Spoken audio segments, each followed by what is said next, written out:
Usa quell'altro mic, per la prova, quello là.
Ce l'ho. Prova, infatti prova.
Allora, buongiorno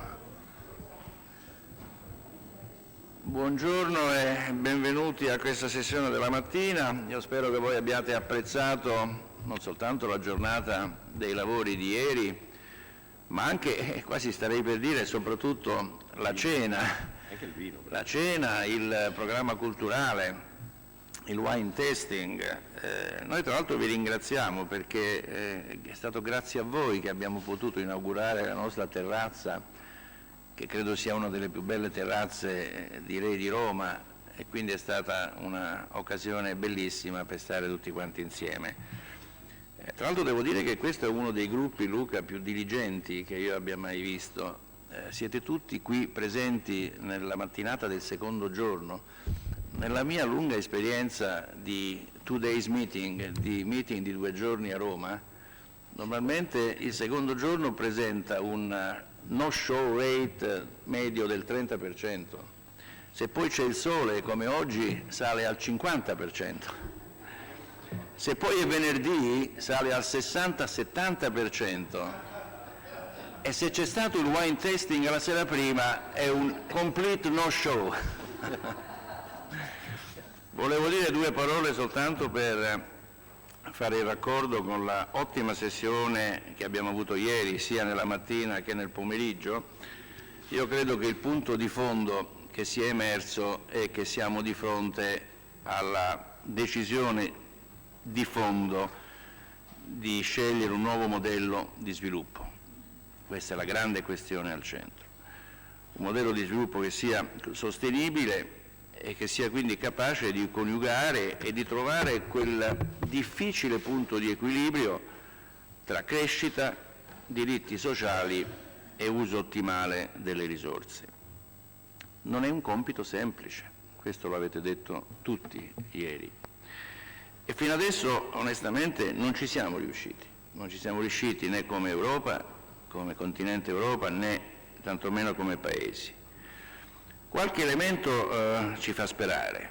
Innanzitutto c'è una consapevolezza molto maggiore rispetto a qualche anno fa su questa esigenza di creare un modello di sviluppo sostenibile, e devo dire anche che le rivoluzioni tecnologiche, se da un lato pongono tante questioni, nello stesso tempo possono diventare uno straordinario strumento per utilizzare meglio i beni e le risorse su cui dobbiamo puntare.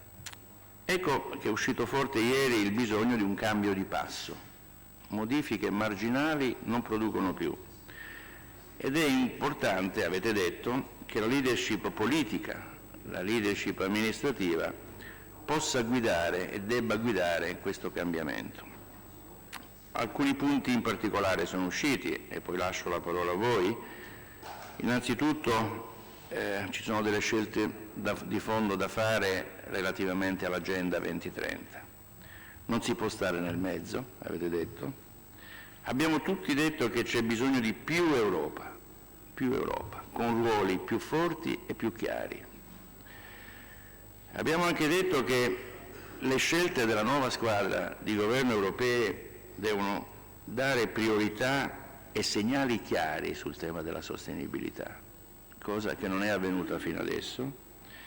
E da ultimo, che materie cruciali che hanno una valenza cross-europea, come il fisco, gli investimenti, le regole ambientali, il quadro finanziario, debbono essere governate con molta più forza ed incisività da parte dell'Europa.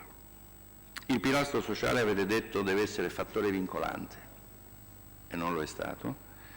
E da ultimo, noi vogliamo che veramente l'Europa sia la casa delle minoranze e che sia un'Europa che venga spiegata alla gente. Questi mi pare siano gli elementi che con diverse colorazioni sono usciti ieri nel dibattito. Quindi direi, Luca, se sei d'accordo, proseguiamo nella sessione. Se vuoi dire 2 parole tu in apertura, se no io darei direttamente la parola ai rappresentanti dei vari Paesi, e mi sono permesso di accettare la richiesta di una inversione dovuta a problemi logistici, quindi darei per prima la parola al rappresentante dell'Ungheria.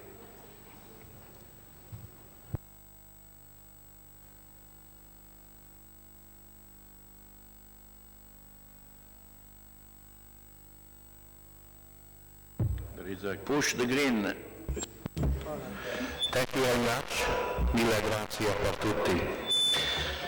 Mr. President, fellow members of the committee, ladies and gentlemen.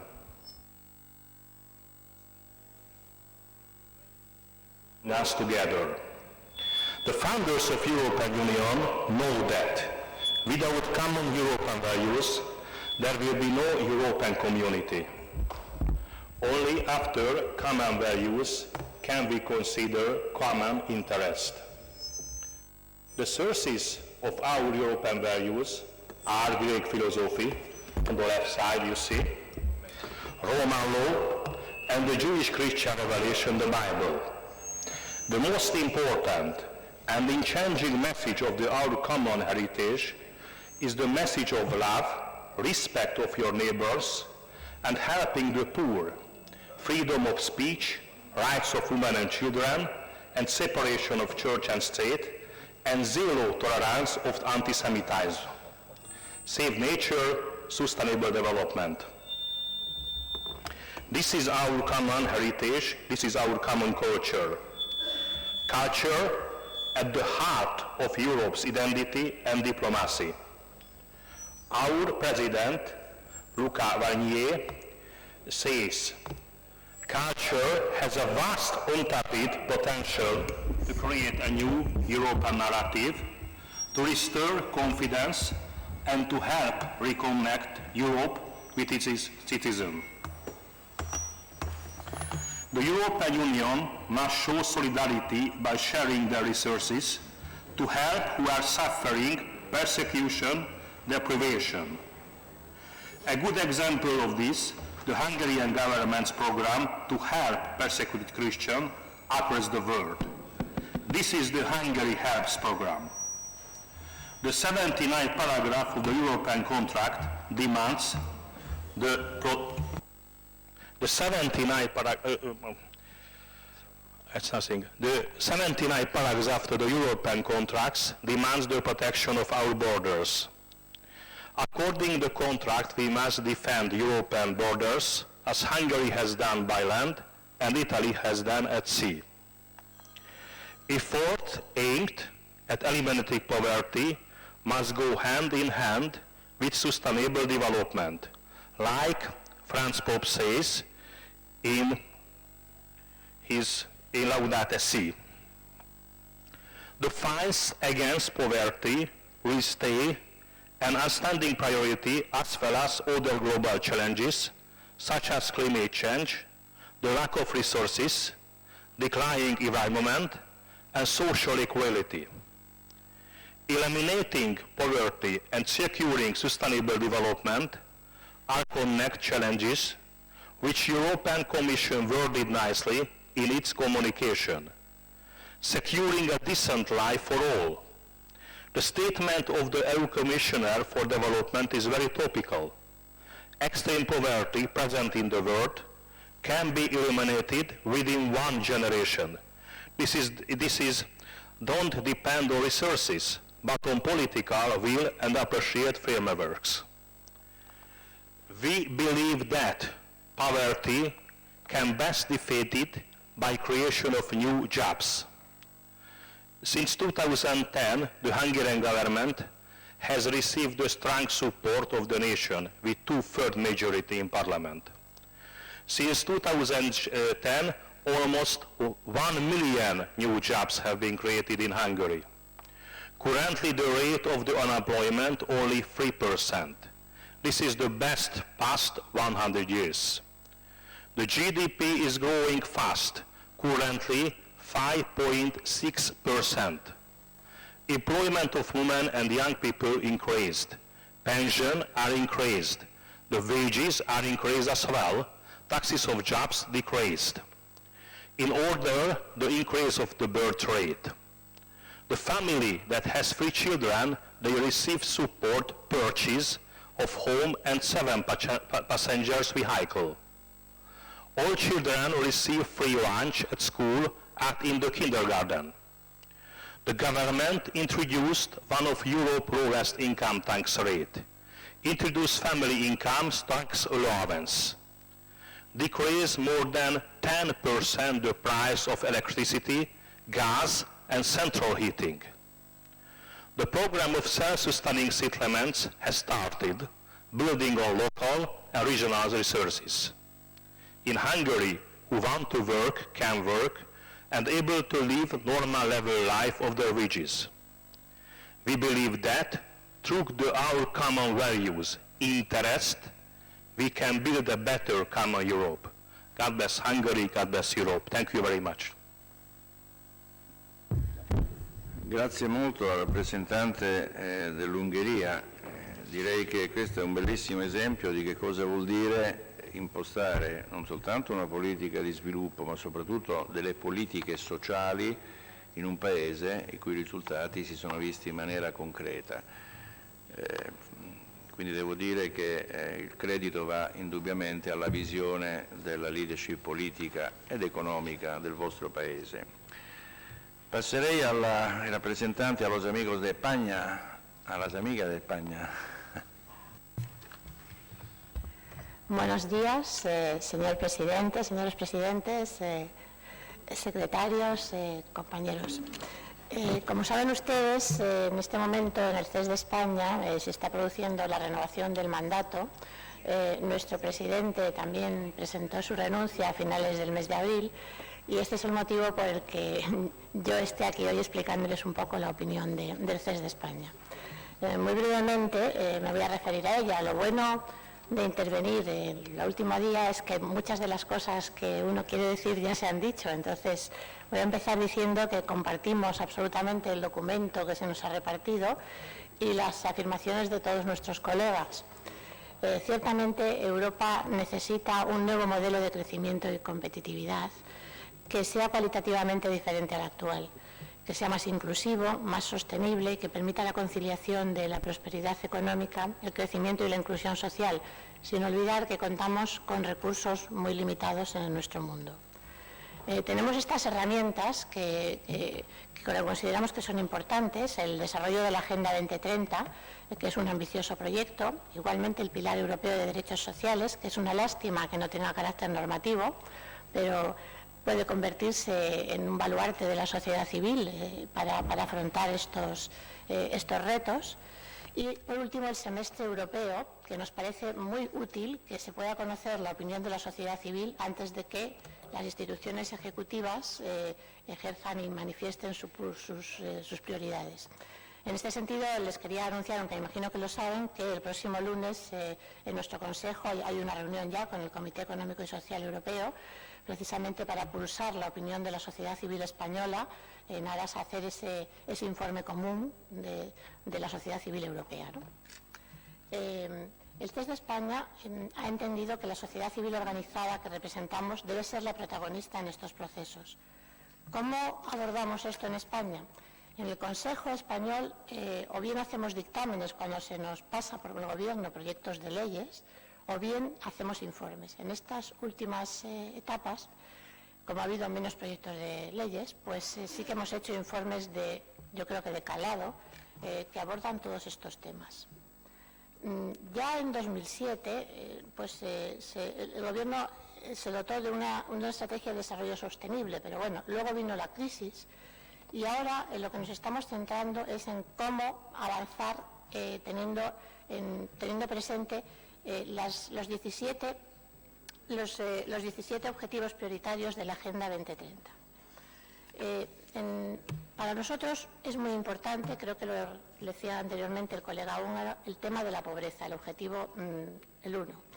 Es un problema de Estado porque compromete la cohesión social y el crecimiento económico. Y aunque el sistema de protección social y algunas políticas sociales y de empleo pues están paliando estos efectos, hay que tener en cuenta, se tiene que tomar en cuenta por los poderes públicos y que se conozca la magnitud de este fenómeno para abordarlo en todas las políticas que se desarrollen.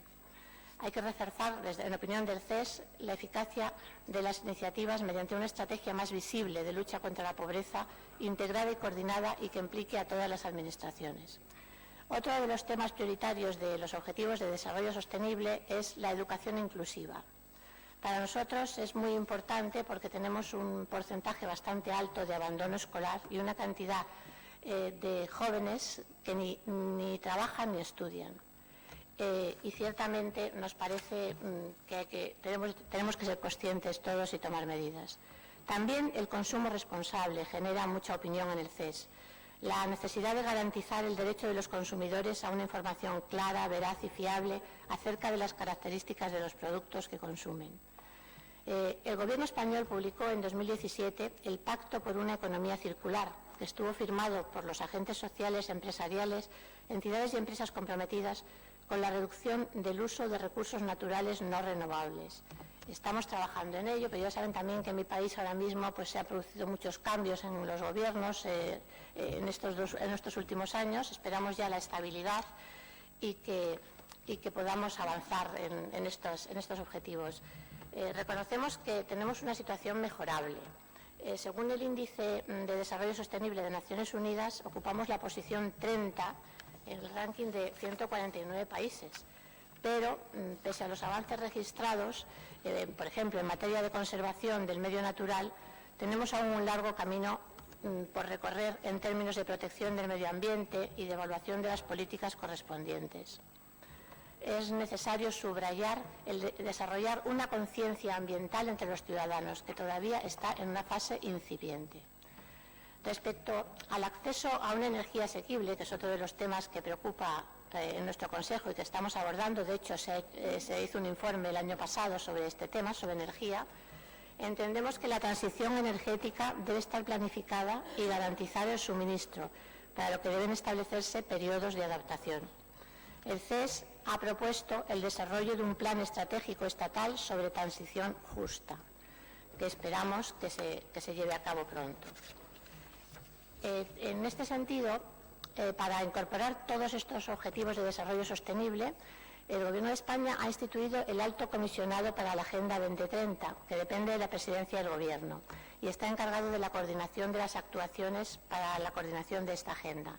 De este Alto Comisionado cuelga una comisión de trabajo interministerial técnica, a la que se ha invitado al CES a participar. Hemos asistido a una primera reunión y en ella se nos ha encargado precisamente ser un poco el eje coordinador con el Comité Económico y Social Europeo y con el resto de consejos europeos para ver cómo podríamos adoptar algún tipo de actividades y de acciones conjuntas en esta materia.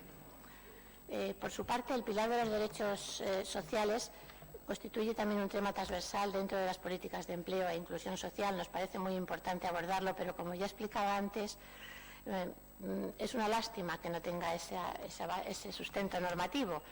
Sí que debemos ser conscientes, incorporarlo, sobre todo los que representamos a la sociedad civil, en cada una de nuestras relaciones, de nuestras aportaciones a las posiciones de los gobiernos. Por último, me quería referir también al proceso de convergencia económica y social. Entendemos que debe ir acompañado de medidas que ayuden a hacer frente a todos estos desafíos y oportunidades derivados de los procesos a largo alcance, como la revolución digital, la globalización o el envejecimiento poblacional de la región, que es un tema también muy importante, por lo menos en mi país. Es necesario, pues, seguir reflexionando sobre cómo fortalecer la dimensión social de la Unión Europea en general y de la Unión Económica y Monetaria en particular. Esta reflexión debe incluir mecanismos para una unión fiscal, en opinión del CES de España, y una estabilización presupuestaria sólida con la que hacer frente a las situaciones de crisis, vinculando aún más a la ciudadanía con el proyecto europeo. Por ejemplo, un subsidio de desempleo europeo, sobre el que existe un amplio debate en la actualidad. Y ya me paro ahí. Muchas gracias.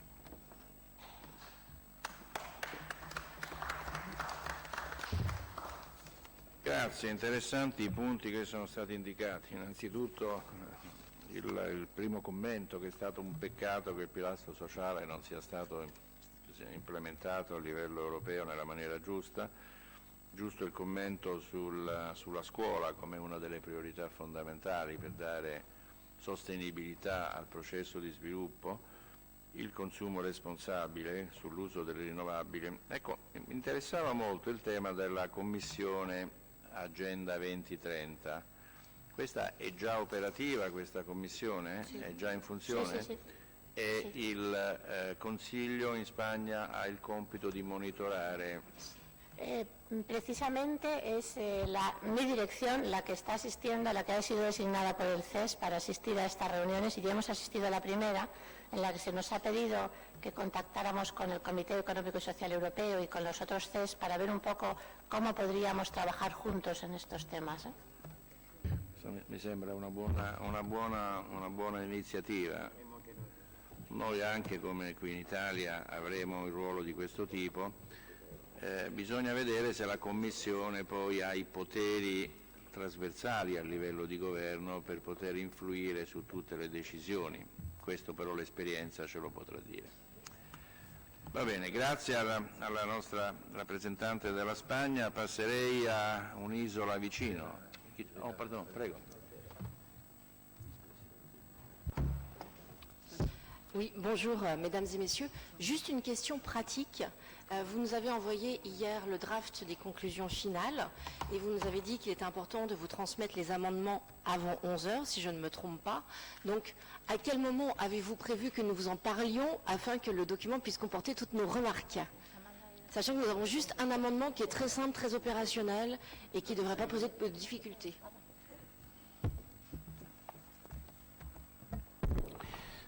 Donc, merci de cette demande. Je réponds en français, comme ça j'utilise un peu le multilinguisme. Donc, on avait fait circuler un premier draft déjà avant, établi entre nous et le président du CNEL italien, qui avait récolté un certain nombre d'idées, et donc on avait un peu partagé sur ça. Hier soir, dans les débats, dans les couloirs, on a constaté que pour certaines délégations, il serait compliqué d'adopter formellement un document avec un tel de détail. Parce que, pour différentes raisons, les présidents ne sont pas là, ils n'ont pas un mandat formel pour s'engager dans... Et donc, on a pris un accord de ce type, mais ceci dit, on peut intégrer encore ultérieurement des suggestions, qu'il y a un accord général, disons, sur le chapeau, hein, mais que on laisse plutôt à la responsabilité des deux présidents, c'est-à-dire moi-même et Tiziano Treo, d'assumer la responsabilité de tous les détails, parce que sinon on mettrait dans lequel généralement on se reconnaît, mais disons que pour certaines délégations, ce serait compliqué de donner un vote formel. Si, c'était hier soir la discussion, je me rappelle, avec les Néerlandais, les Irlandais. Je ne sais pas si les Irlandais ils ont procuré après la bouteille de whisky qu'ils avaient promis pour ratifier l'accord.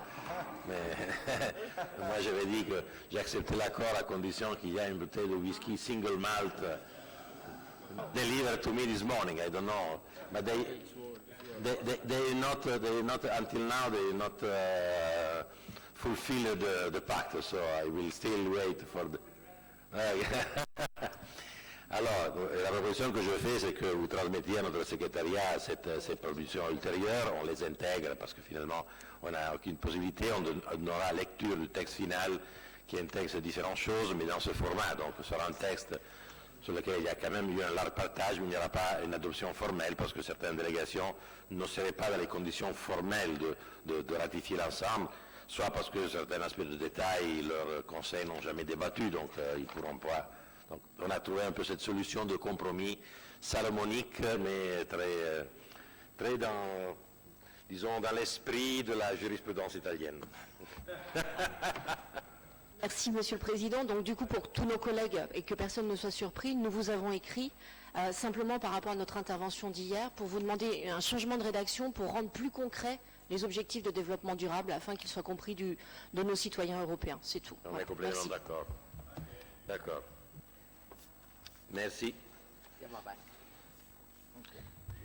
Allora direi, se non ci sono commenti ulteriori, andiamo avanti con la rappresentanza di un'isola amica e vicina, Malta. Good morning, President. Good morning, friends and colleagues. I feel it is a duty to thank CNEL for I feel it is my duty to thank CNEL for the perfect organization of this meeting yesterday. I think we'd better have the... No, I don't have... Okay, we'll do our best. Oh, I can't try this. andare a chiedere. Ok.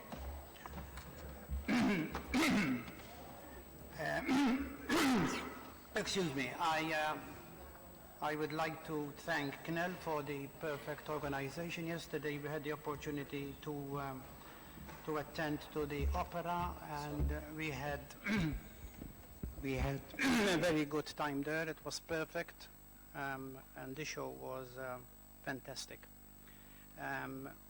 Yesterday, listening to Mr. Peter Schmidt, he found it, or rather he attempted to give a definition of sustainable development. He tried hard, but he realized that it's not easy in one sentence to describe what sustainable development is all about. So I don't expect to have a magic wand myself to give a real definition, but I will tell you what I thought about it before I came here. The term sustainable development is one of the most misused and abused in political discourse. It is generally used in the wrong context, and as a result sends a wrong message. Sustainable development refers to development which has a long-term view, that is a view that considers and addresses long-term impacts. In particular, it signifies development which ensures that resources are carefully used so that the interests of future generations are taken into consideration. This is not just a matter of environment concern. It is an intertwining of environmental, economic, social, and cultural policy. It means that our actions must take the long-term view and be simultaneously compatible with the forces of nature, the economy, human development, and the respect for culture. Sustainable development is about living in harmony with all that surrounds us at all times. It is about treating our surroundings as part of our family. There is no simplistic way to assess sustainable development, and the widespread perception that it is all about the environment is completely wrong. Sustainable development is what meets the needs of the present without compromising the ability of future generations to meet their own needs. However, this is as complex as it is straightforward. The conventional way of describing sustainable development is through its so-called 3 pillars: economic growth, social rights and well-being, environment and environmental protection. When many years ago actually, the EU decided to start talking about the social pillar, we were very glad that the EU had changed its attitude completely, because for many years we think that EU had lost its social soul when it decided to preach austerity, and we know what the results were after that horrible decision, which we think it was. This is the only way that sustainable development may be achieved, theoretically at least, when the right balance between these 3 is achieved. I will say a few words about the smallest country in the EU, a very small island with only a population of 450,000 people, and that is the island of Malta, and Gozo too. Close to me is a representative from Gozo too, because we give Gozo its due importance because of its dual insularity. As far as Maltese legislation is concerned, the sustainable development has been enshrined 6 years ago to create a framework through which sustainable development is to be mainstreamed across government. This was also accompanied by another effort to integrate education for sustainable development through a national policy framework. Malta is on the right track on the 3 pillars mentioned above, but there is always much food for thought. The United Nations has set specific landmarks in the forms of over 200 indicators, statistical analysis of which should enable the policymaker the Sustainable Development Goals are being met. This reflects how a country is moving along a social economic path that truly respects the need to achieve the right balance between the 3 pillars and thus guarantee prosperity and improve quality of life. Malta scores very high, and positively so, on the eradication of poverty. The unemployment ratio in Malta is only 3.5%, and it is among the lowest in the EU. Actually, second place, together with Germany, after first place, the Czech Republic.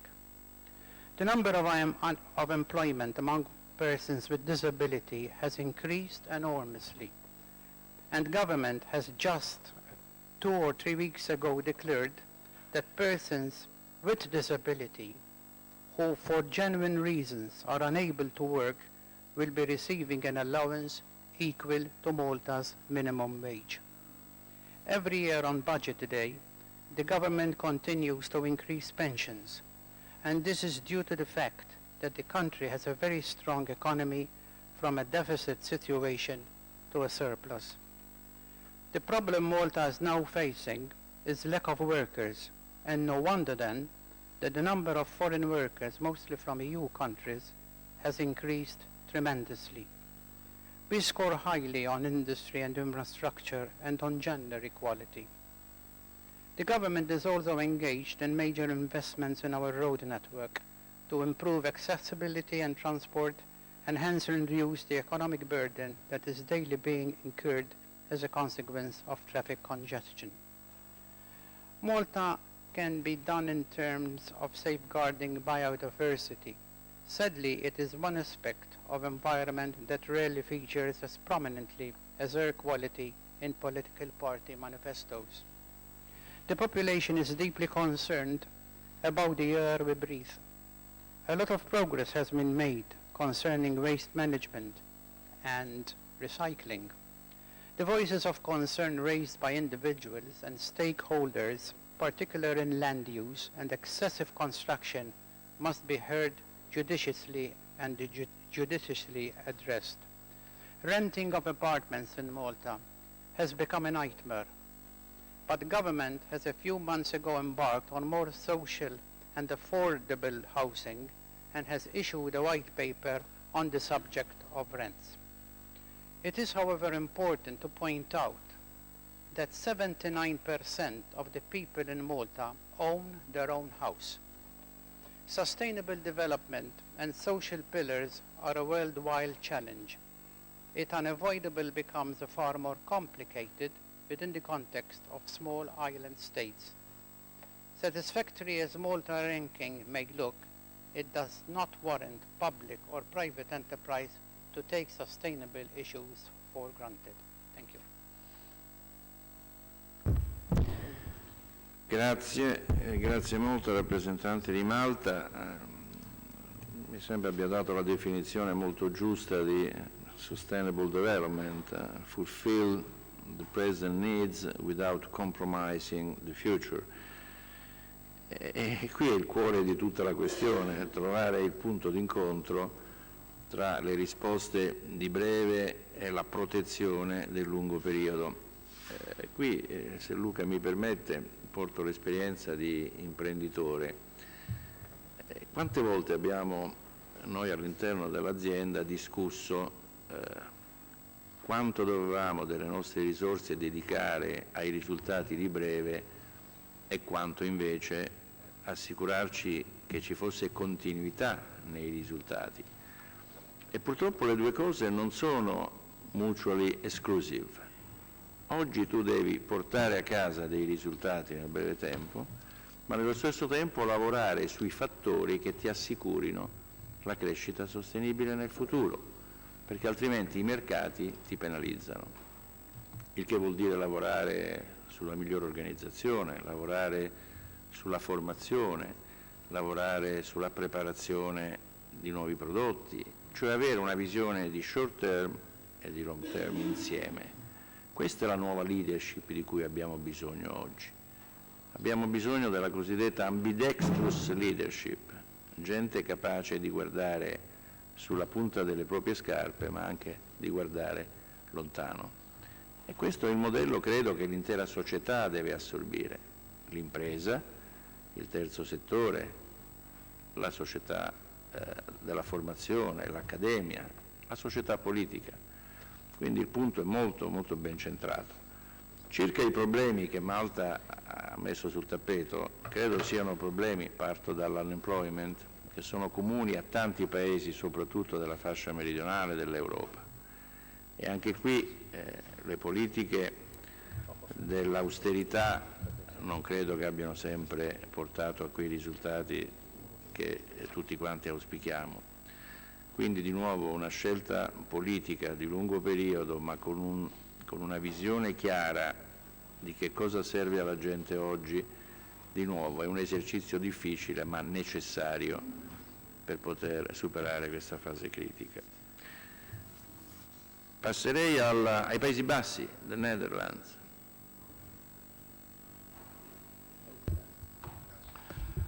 Thank you, Mr. Chairman. Good morning to you all. Thank you, CNEL, for the excellent organization of this meeting and for your warm hospitality. I've prepared a PowerPoint presentation, but my question is it ready to be shown? Does anybody know? If not, then could I postpone my presentation to after the coffee break?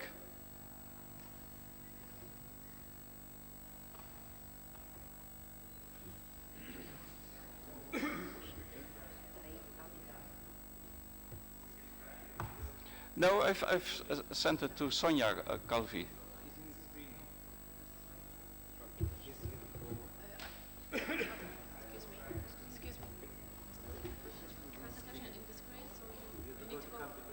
Yeah, I'll go to the, it's on the, okay, so I'll move.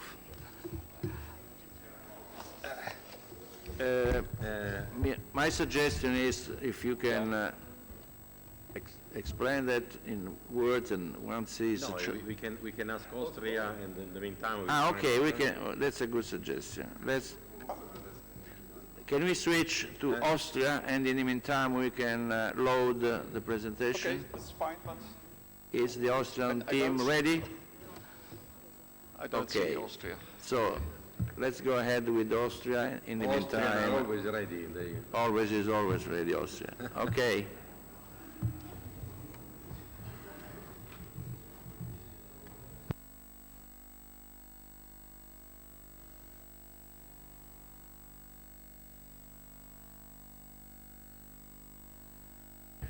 Austria disappeared. Okay. In this case, what we can do, we can go ahead and we can take advantage of the timing, and I will ask the Portugal friends. Go ahead. Thank you, Mr. President. Mr. President of the European and Social Economic Council, Mr. CNEL, President of CNEL, dear colleagues and General Secretaries. My country, Portugal, is considered a successful story after the crisis, but many challenges remain for the future. Let's look into some successes and then to the challenges.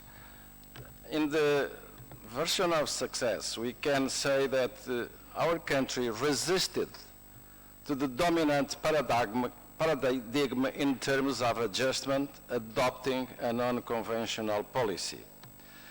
The results were highly positive. The major part of destroyed employment was created. Just to give you an example, 250,000 employees in the civil construction, jobs in civil construction were destroyed. Migration that went up to 300,000 in 4 years was stopped and reversed. unemployment came down from 17 to 7%. Dramatic reduction in young workers' unemployment and 55 and over was considered. Growth went up above EU 27 average. Minimal wages went up over 20% in 4 years. Increased internal consumption and increased employment, security, fiscal resources. Deficit came down to 0.5% last year and is expected to reach 0.2% or even zero this year. Public debt declined accordingly. Interest rates declined sharply, allowing for less expenditure in debt service. Social security sustainability became more a rhetoric than a real problem. Non-formal coalition with left parties have granted political stability. And finally, a President of the Republic, highly popular, was a strong force to prevent demagogic populism. Let's look into the challenges that we face. Public debt is still very high and vulnerable to unpredictable peaks. The banking system, the method for stabilizing the banking system was reached at a very high cost. We spent 23,000 million euros for the time being, losing national control of almost all our banks. Trade balance is still vulnerable to the external economy, since 75% of trade is inside the European Union. Salaries are at a very low level, affecting fertility rates, poverty, and social peace. Many new jobs created were in agriculture, services, and tourism. 40% new jobs in tourism in last year, with, of course, low pay and low quality. Helpfully, many startups are generating self-employment and small size and better paid services. The European Union contribution to our stabilization was important, but also with highs and lows. Let's start by the highs, or by the lows, I'm sorry. Banking Union resolutions used Portugal as a guinea pig. With unmatured tools to use, the resolution fund was not yet created when it was already applied. However, on the positive side, I should count the European semester, since it became a very useful planning instrument. It became a way of focusing priorities, unifying objectives with fiscal policy, and step by step, even if it was genetically malformated because it was an intergovernmental instrument and not a communitarian one. However, step by step, the European semester has been according a higher attention to social indicators. You may remember at the very beginning there was no social indicator there. And the environment is expected to be, is already and to become an important set of indicators in the near future. Of course, we should count that international context during the years since 2013 onwards were highly favorable, but uncertain, still uncertain. You know, Brexit and the trade dispute and so on. We as a country gain overall recognition of our successful story our reputation created the synergies. Let me come back to the duties of our Economic and Social Council. We have limited constitutional powers, it's true. We host social consultation commissions. We can influence national reform programs because we review them. We can influence the great plan options and the fiscal policy because we should issue a review on that. Minimal wages are decided by the government after consultation to the social partners in the Economic and Social Council. Social agreements of a large spectrum are approved at every political cycle. European and Social Council in Portugal has no direct responsibility on sustainability issues, both financial and environmental. However, we can use a domestic method to involve partners, what we call the method of conferences.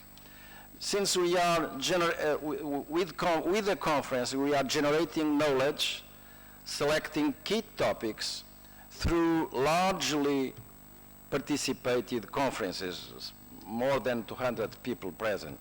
I give you some examples of the conferences which we publish already proceedings. Social security sustainability, the economy of forest and forest fires, water resources, lifelong learning, demographic issues, starting by fertility, this year old age, next year migrations, the quality of management in enterprises, energy, health and state.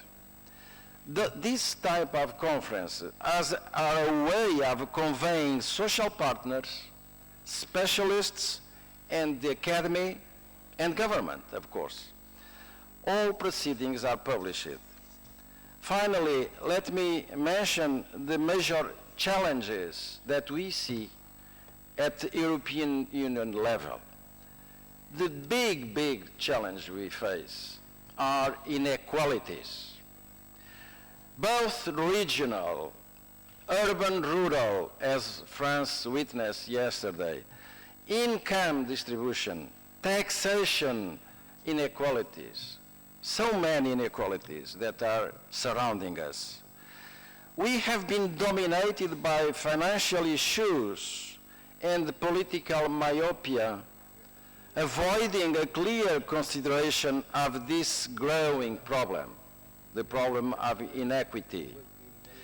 Electoral abstention, young alienation, urban violence are in the roots of populism, as we all know. Environment issues and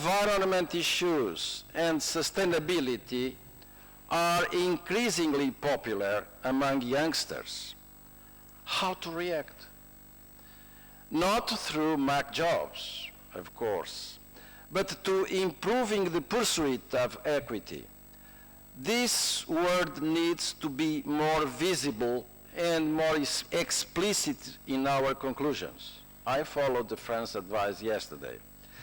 Equity of results, not only opportunities or procedures. The European Pillar of Social Rights is highly needed to be implemented.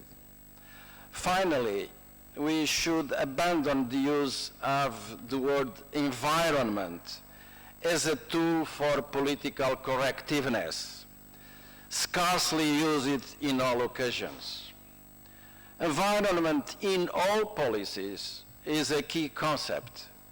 A new developed model is critically needed. Thank you. Thank you. Grazie molto. Grazie molto. A very comprehensive comment has been made by our friend from Portugal.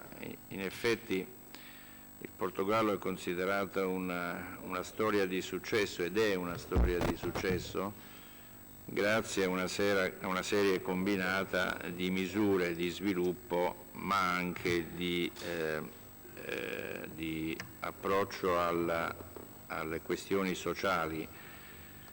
È interessante l'utilizzo positivo del semestre europeo come strumento di planning, come strumento di verifica di avanzamento dei programmi, così come anche interessante il ruolo del Council su tutta una serie di iniziative che vi consente di verificare l'avanzamento del processo legislativo all'interno del vostro Paese. Infine, il tema dell'inequality, che è il master theme, il tema master, credo, dell'Europa, ha bisogno di un approccio, come correttamente è stato detto, di un approccio diverso.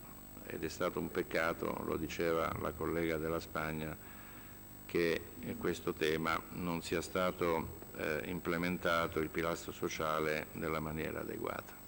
Grazie molto. Se è stata caricata la presentazione degli amici dei Paesi Bassi, darei la parola a the Netherlands.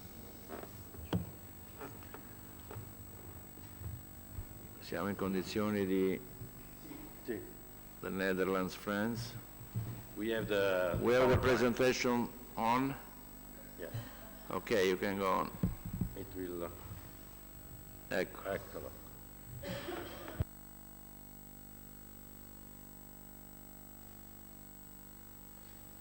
Excuse me? Okay, I'll come there. Yeah, thank you.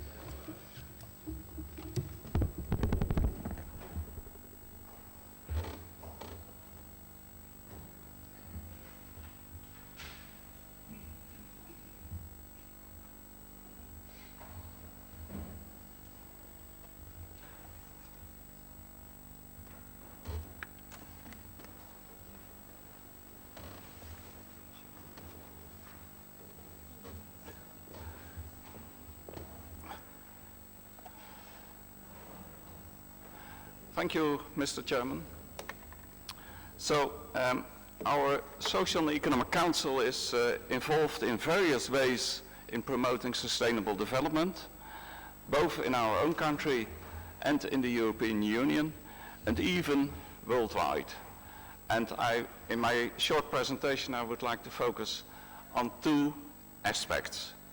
The first aspect connects with the presentation of President Treu, who yesterday stressed the importance of having good indicators to monitor the progress towards sustainable development. And I would like to present you the work being done recently in our country by Statistics Netherlands to monitor this progress in implementing the SDGs.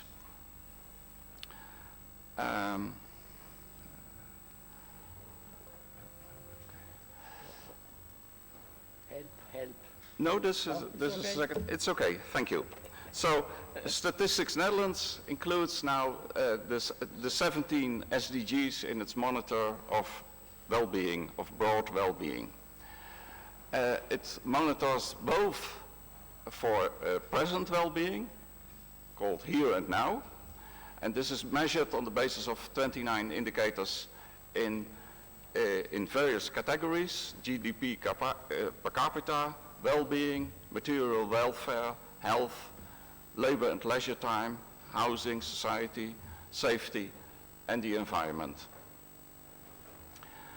And then we have the future well-being that is also monitored, so the later, and this is based on the development of stocks of various types of capital.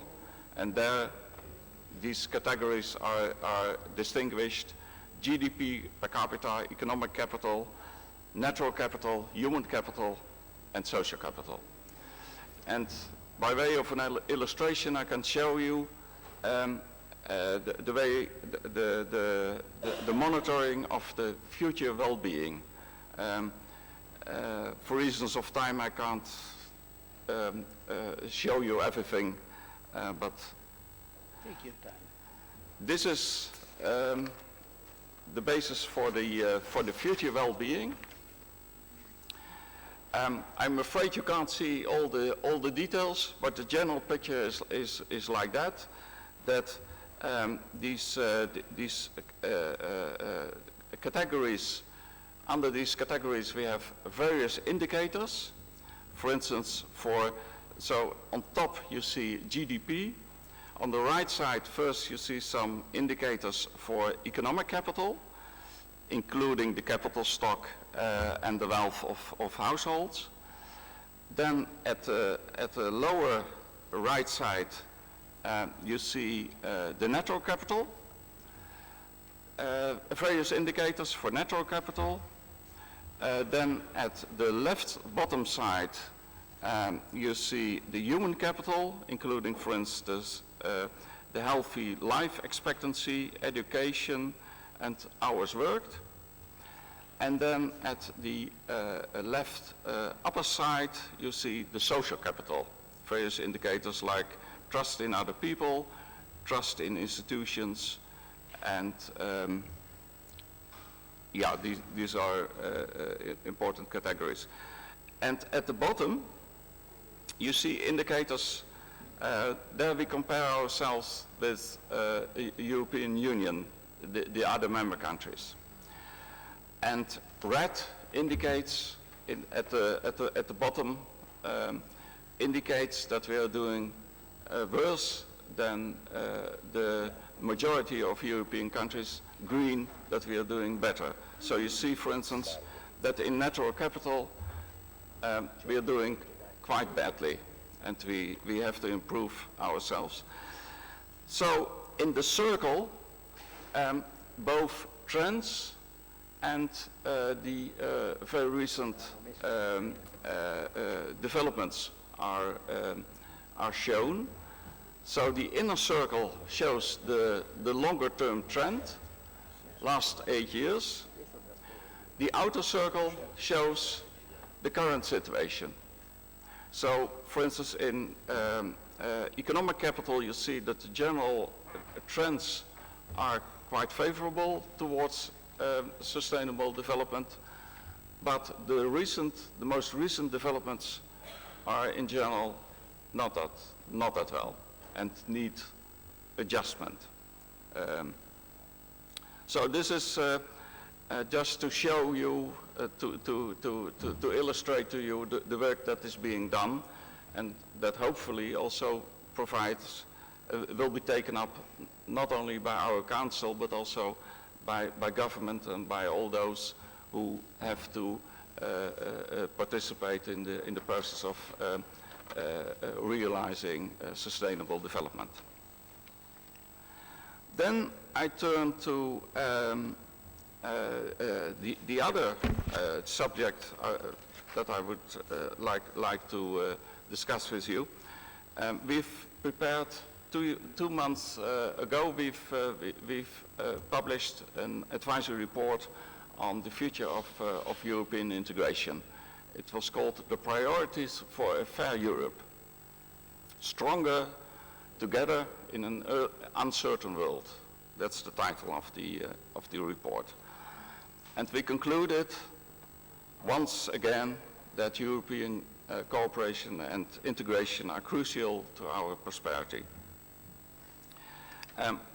European Union, it has also been mentioned by others, is more than just economic integration. It's also, we also form a union of values, a political community sharing democratic principles, and that is based on the rule of law, and our system is a social market economy. This advisory report advocates the revival of the process of upward convergence within the EU, both in productivity, in employment, in living and working conditions. So that is the answer to the call for doing something with the inequality problems we face.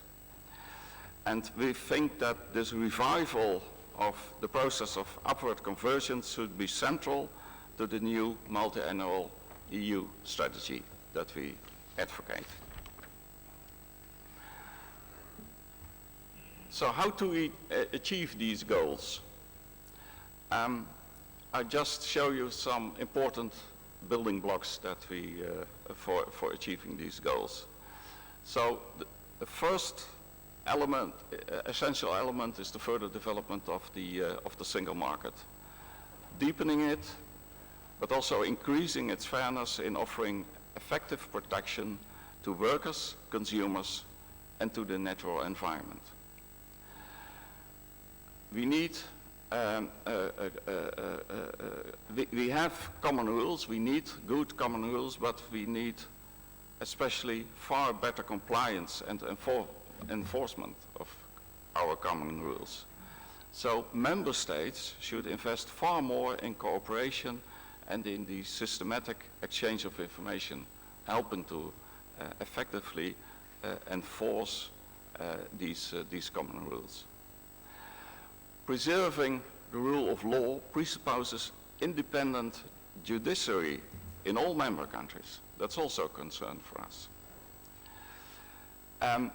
The promotion of the transition to a carbon neutral economy, we think that strengthening the European trading system is crucial in this respect. There are other elements like investment.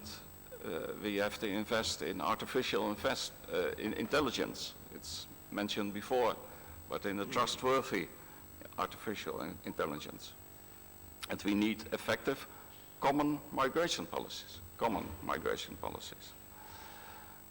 And there's a second and last series of building blocks I would like to present to you. We think it's crucial to invest in human capital, in skills, in lifelong learning and retraining of workers. We should be aware of it, that the labor market is both a national and a European entity due to the free movement of workers. Social legislation at the European level is vital to guarantee safe and fair working conditions and preserve a level playing field.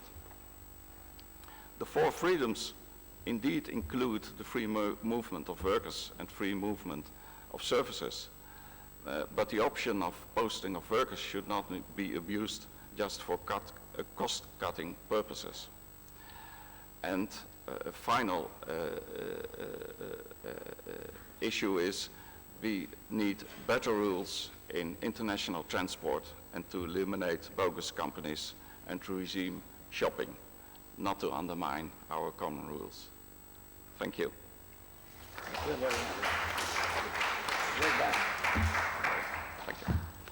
Ok, grazie al nostro collega dei Paesi Bassi. Credo che ci siano due aspetti rilevanti. Uno è questo cruscotto, questo cockpit che ci permette di misurare il punto di avanzamento dei vari fattori che determinano la sostenibilità, e l'altro è questa agenda di che cosa una Fair Europe has to do, cosa deve fare una Fair Europe, i building blocks per realizzare questa transizione verso un'economia sostenibile. Credo sia un ottimo input, Luca, per il documento di risoluzione finale. Io proseguirei tenendo presente che siamo bene nei tempi con la Romania.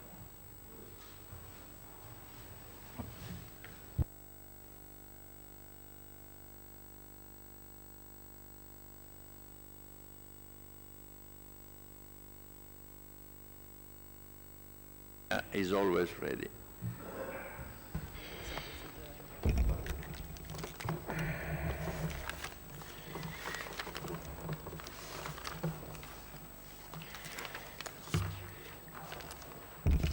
În primul rând, bună ziua tuturor și dați-mi voie, în primul rând, să-l felicit pe Luca Viali, președintele Consiliului Economic și Social European, pe domnul președinte al CES-ului italian. În primul rând, pentru modul de organizare a întâlnirii, exemplară în Italia, și pentru faptul că ați invitat la întâlnirile de astăzi și de fapt de ieri personalități. Mă refer la președintele statului,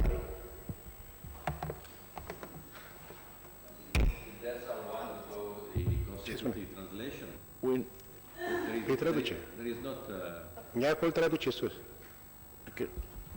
E traducere din română în italiană, franceză. Problema cu traducerea. Ok. E ok acum să audă? Vă rog să transmiteți în engleză și franceză și italiană de la traducător, dacă aude toată lumea. E ok să audă? E ok? Ia? Bun. Mulțumesc. Revin ca să înțeleagă toată lumea. În primul rând îi mulțumesc lui Luca, domnului președinte, prezidiului și tuturor celor care au organizat întâlnirea din Italia. În primul rând, pe motivul că ceea ce s-a prezentat ieri de către Luca și de către cei care au prezentat temele la care facem trimitere, m-a încântat foarte mult poziția domnului profesor și a celorlalți care și-au exprimat punctele de vedere cu privire la temele care le avem pe agenda de astăzi. Okay, now it's working on all the channel. I hope everyone has the translation, because there was some problem. Some channel were functioning, other no. Now it's working. Thank you. You okay? Okay.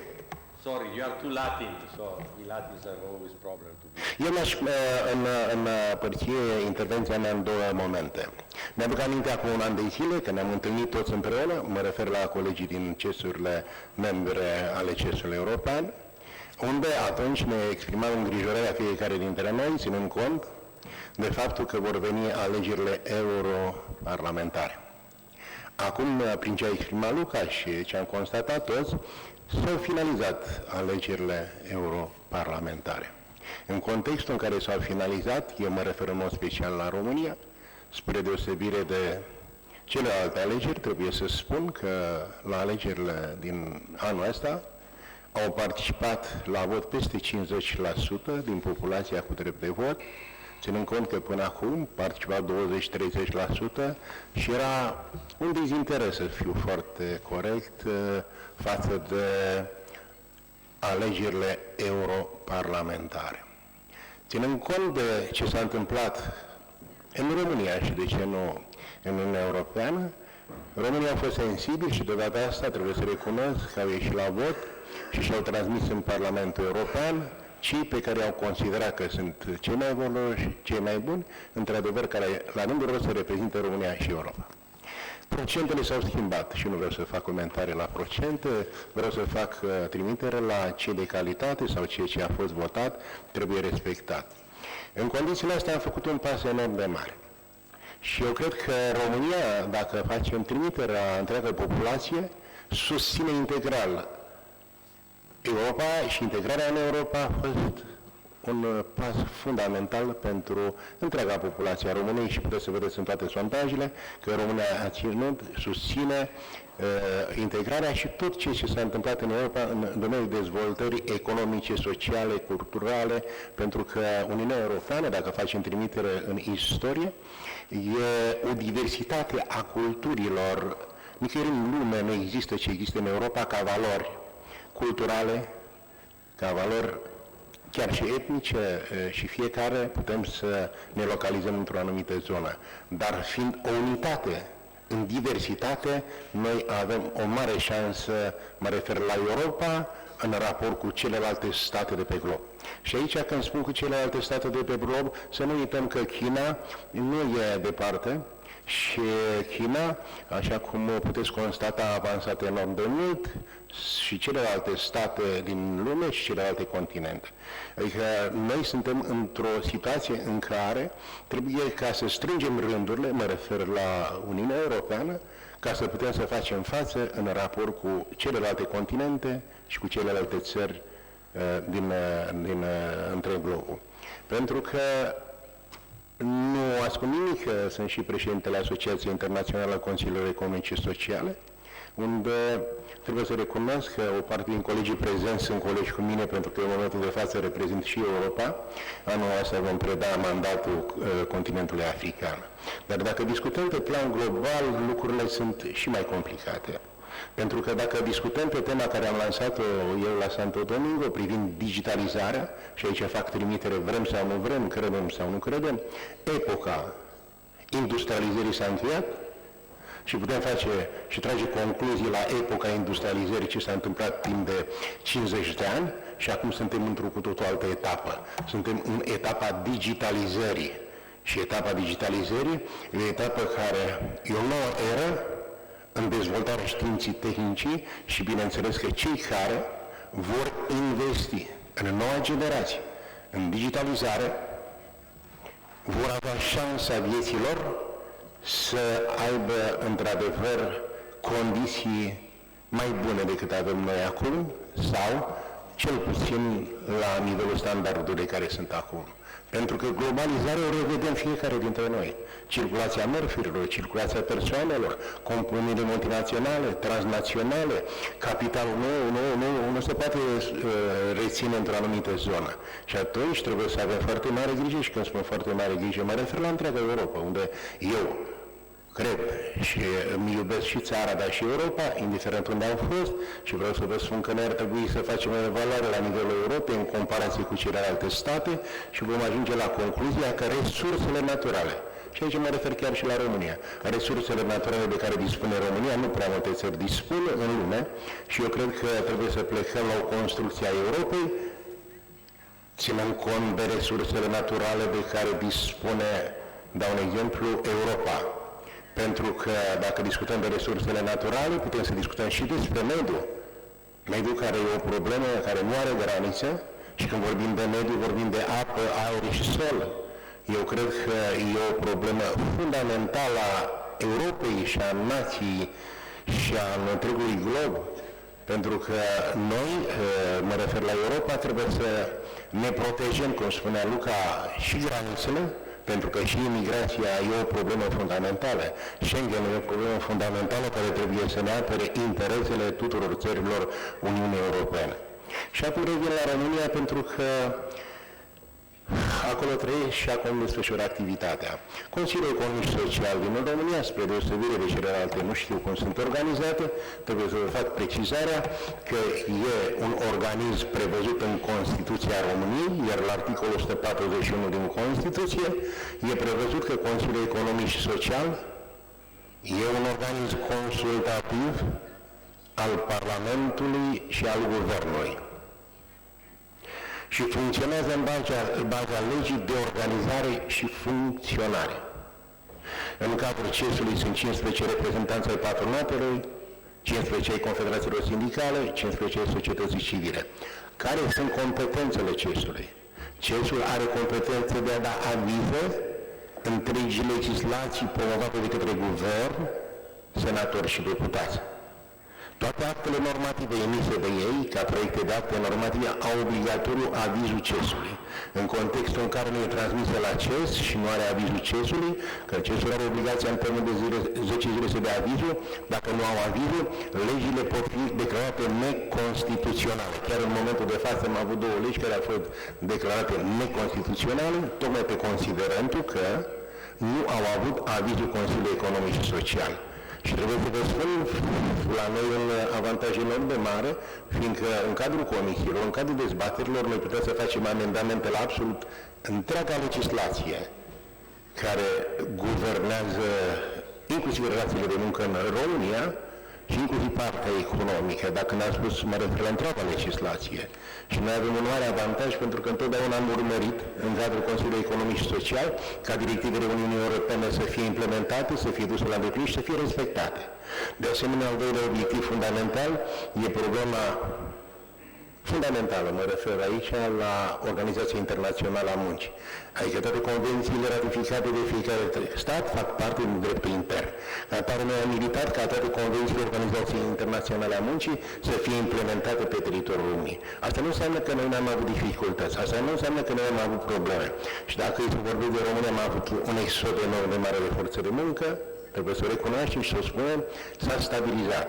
Trebuie să recunoaștem pentru că politicile care au fost duse, toată lumea au înțeles că trebuie schimbată strategia, trebuie schimbate lucrurile și au înțeles, în primul rând, cei din politică trebuie să înțeleagă. Și au înțeles, au schimbat lucrurile, au crescut salariile, trebuie să recunoaștem, au crescut pensiile, produsul intern, puteți să-l vedeți și în asta că suntem în top, nu asta e problema. Problema e de a ne înțelege și aici vreau să fac o remarcă și să spun așa. Brâncuși, care îl cunoaște toată lumea, spune așa, mă refer la România, lucrurile nu sunt rău de rezolvat. Și ceea ce e cu adevărat greu este să ne punem de comun acord. Noi cu acord am stat mai prost pentru că fiecare încerca să-și interpreteze interesele lor, dar până la urmă trebuie să înțeleagă și partidele și toată lumea că noi împreună trebuie să lucrăm de așa manieră încât să contribuim la consolidarea statului român și a Uniunii Europene. Ca atare, spun că e într-un trend în România, ținând cont de faptul că la noi a fost o hemoragie enorm de mare de medici și asistenți. O hemoragie foarte mare de oameni cu pregătire care au plecat din România. În cei 30 de ani, să spun, de la Revoluție până acum, au părăsit România peste 4 milioane de cetățeni. E adevărat, am avut dificultăți și avem dificultăți, dar după ce am încercat să majorăm salariile la medici, la profesori și la cei din cadrul IT-ului, să știți că sunt foarte mulți care vin înapoi, dar cea mai mare surpriză, avem și noi dificultăți în privința lucrătorilor. Deja, dacă până acum patronii n-au înțeles de multe ori că e necesar un cetățean să fie plătit la un standard acceptabil, acum ar da oricât ca să vină înapoi salariații. E foarte greu și sunt obligați să aducă din China, să aducă din India, să-și aducă personal, ceea ce mi se pare anormal. Normal mi s-ar părea mie ca ei să plătească un salariu decent, cei care au plecat în Europa, în alte state, să poată să vină acasă pentru că au casă, au tot ce le trebuie și pot ca să contribuie la dezvoltarea PIB-ului românesc și nu numai atât, la dezvoltarea Europei. Pentru că delocalizarea dintr-o parte în alta, că ați văzut chiar și în anumite state din Europa se delocalizează și o chestie normală. E un moment, un tranzit, să spun așa, dar toate lucrurile astea cred că le pot vedea fiecare dintre colegi și putem învăța fiecare din dificultățile și necazurile fiecăruia. Adică i-aș spune așa, din cele lucrurile bune să învățăm fiecare și inclusiv dificultățile care am avut fiecare să le evităm ceilalți. Și atunci fac o trimitere la colegii din Consiliul Economic și Sociale din CES European și eu cred că întâlnirile astea sunt foarte binevenite și vă spun și cum o văd eu. În primul rând, e o socializare, ne cunoaștem, ne putem forma un punct de vedere comun, ba mai mult, fiindcă Luca e un om de excepție, noi putem să-i transmitem semnalul lui, iar el la rândul lui, la ceilalți colegi din CES European, dar eu mai vreau să fac un pas, Luca. Cred că fiecare din cei prezenți aici și CES-urile românești practică treaba asta, puteți să-i întrebați pe colegii mei din CES European, pentru că îi cunoași foarte bine, noi ar trebui să mai facem un pas fiecare stat, pentru că până la urmă fiecare țară avem europarlamentare. Și atunci noi, ca să avem impulsul acolo unde trebuie, ar trebui la nivelul Consiliului Economic și Social, la fiecare stat în parte, să poartă o discuție cu europarlamentarii fiecărui stat. Și noi, ca și Consiliul Economic și Social, nu ca să ne putem impune ca ei la rândul lor să aibă puncte de vedere comune pe care le avem noi CES-urile, mă refer la nivelul CES-ului european și a fiecărui CES din Europa. Eu nu vreau să spun decât atât. Documentul care a fost întocmit, documentul care a fost prezentat, foaia de parcurs și concluziile, draftul sunt benefice. Și eu le susțin și trebuie împreună să construim și să ne stabilim obiective de fiecare dată pe care să le susținem. Și cu cât suntem mai mulți și le vom susține, cu atât va fi mai ușor ca la nivelul Uniunii Europene să le susținem. Nu-mi rămâne decât să vă doresc succes, sănătate și să auzim mai de bine. Vă mulțumesc! Foarte mișto. Foarte mișto. Grazie al rappresentante romeno per questa visione che ci ha dato. A me sembra che stiamo percorrendo un fil rouge in questa nostra riunione di questi 2 giorni. È venuto fuori di nuovo il punto centrale, il bisogno di più Europa, più integrata Europa su una serie di temi, e sono stati indicati i temi della circolazione dei beni e servizi, in particolare delle risorse naturali, il tema dell'immigrazione, il tema della formazione, il tema del salario. Nello stesso tempo è stato indicato il grande bisogno che le direttive europee vengano poi implementate nei singoli Paesi, nei singoli Stati membri. E di nuovo questo porta alla governance di un'Europa diversa. Certamente i Consigli possono giocare un ruolo importante e questa è un'occasione. L'invito a Luca di raccogliere queste istanze con un'energia ancora più forte credo sia molto ben recepita e necessaria. Volevo dare una nota di servizio. Il nostro collega Mr. Zotter dell'Austria, che non si è presentato, è tombé malade, dice il messaggio. È tombé malade, non abbiamo notizia di quale sia l'origine. Ah, è arrivato? Oh, he's sick. Oh, è nell'altra stanza, quindi speriamo che si riprenda presto e che magari ci raggiunga. E questa è una buona notizia, quindi è malato, ma è qui con noi, quindi va bene. Allora, proseguiamo con gli ultimi 2 interventi previsti dall'agenda. La parola ai rappresentanti della Slovenia. Slovenia, ecco. Thank you very much. Thank you for giving me the floor, and let me express my gratitude to the Italian National Council of Economy and Labor. Sorry. This will be okay. And of course the European Economic and Social Committee for organizing this year's meeting. It's really an honor to participate at this meeting. So ladies and gentlemen, let me introduce the view of Slovenian Economic and Social Council. Since 2016, Slovenia has been reducing its lag behind the EU average in economic development. Social inclusion remains relatively high, while the efficiency of resource and energy use has improved slightly. Special attention should be given to the recommendation of development policies in order to successfully overcome key development challenges.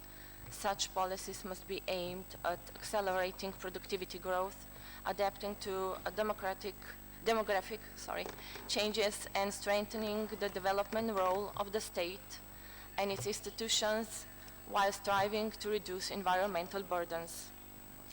The development report, drawn up annually by the Slovenian Institute of Macroeconomic Analysis and Development, which follows strategic orientations, goals, and indicators set out in the Slovenian Development Strategy 2030, highlights productivity growth, an essential factor for improving the standard of living in the long term, as a key challenge that could put the achievement of the main goal of the Slovenian Development Strategy 2030 at risk. Productivity remained low during the economic growth. Trends and innovations, which are the most important factor in long-term productivity growth, were negative. The report also points out that the social protection systems in Slovenia are not adequately adapted to the demographic changes, which increases the pressure on their financing resources and limits to the possibilities for providing the population with high-quality public services. With regard to the inclusive development, the continued high level of labor market segmentation, particularly among young people, and the low economy and social inclusion of older people stand out. The number of healthy life years is increasing relatively slowly. Challenges are in the reduction of waiting periods in healthcare and the improvement of people's lifestyle. The sustainability of development is encumbered by Slovenia's high carbon footprint, in particular the increase in greenhouse gas emissions from transport, the unchanged share of renewable energy sources for several years, and the insufficiently sustainable land use. Efforts must be made at the EU level for a joint approach to dealing with the consequences of population, aging and related problems, such as the reduction in the number of employed persons and rising needs for healthcare and long-term care services, as well as to managing migration flow in and outside the EU. Joint solutions should also be sought with regard to investments in technologies that will allow the transition to a low-carbon economy.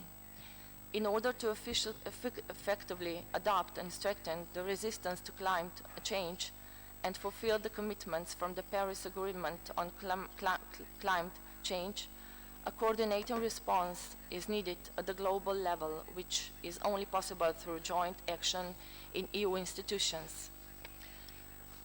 The European semester is an essential process in a country's development within a given calendar year. Wherefore, it is all the more important that social partners play an active role in the development of European semester documents, and that the themes of national strategies be treated equally.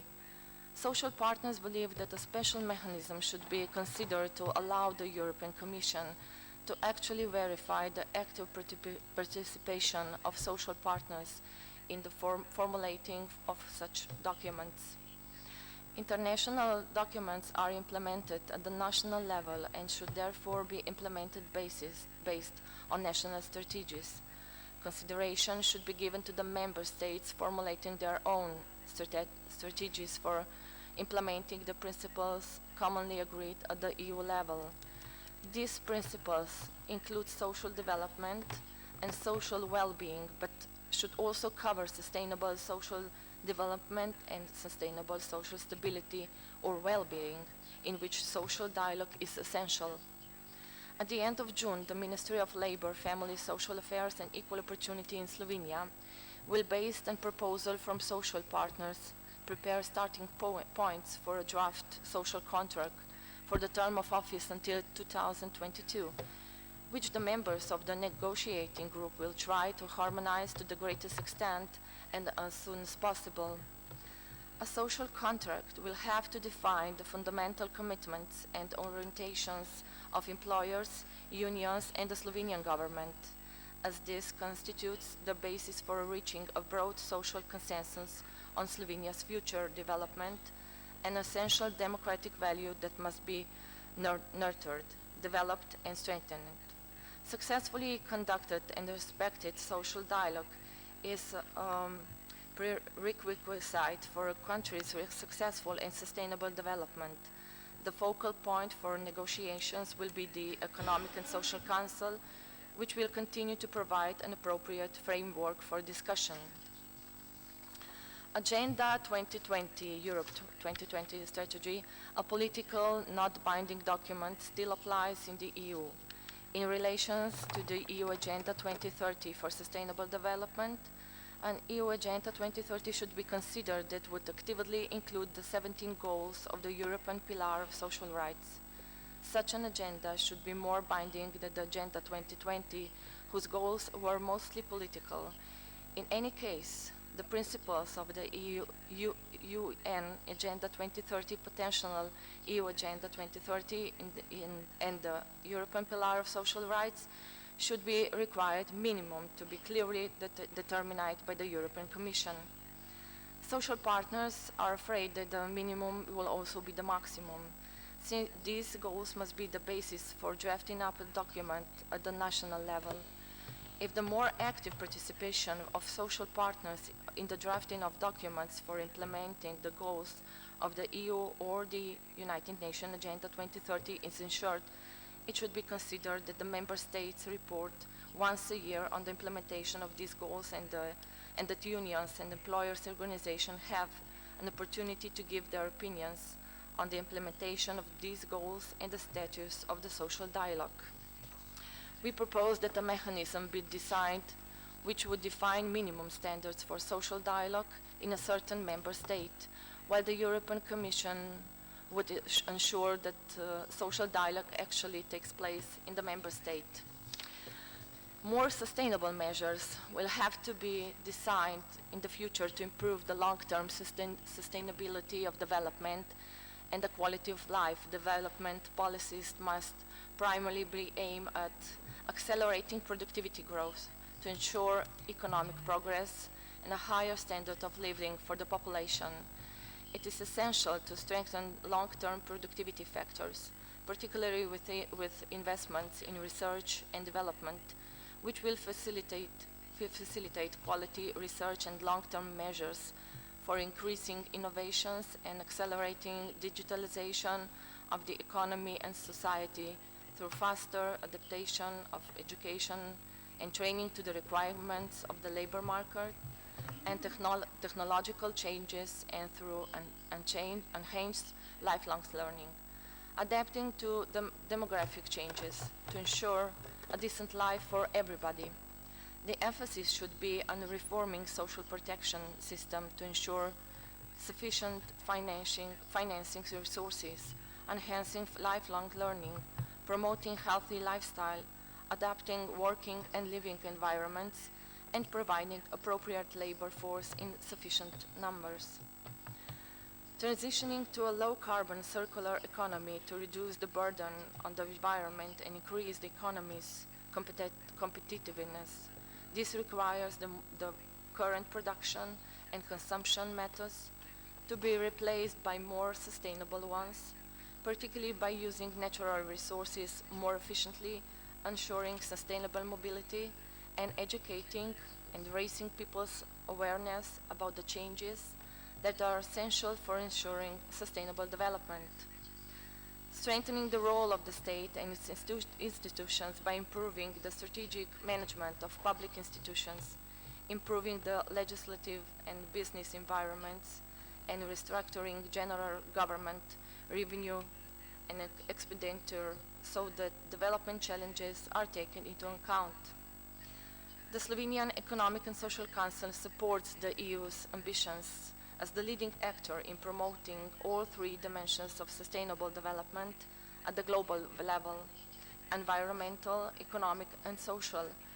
Recognizing that sustainable development must be the core of the EU's internal and external policies.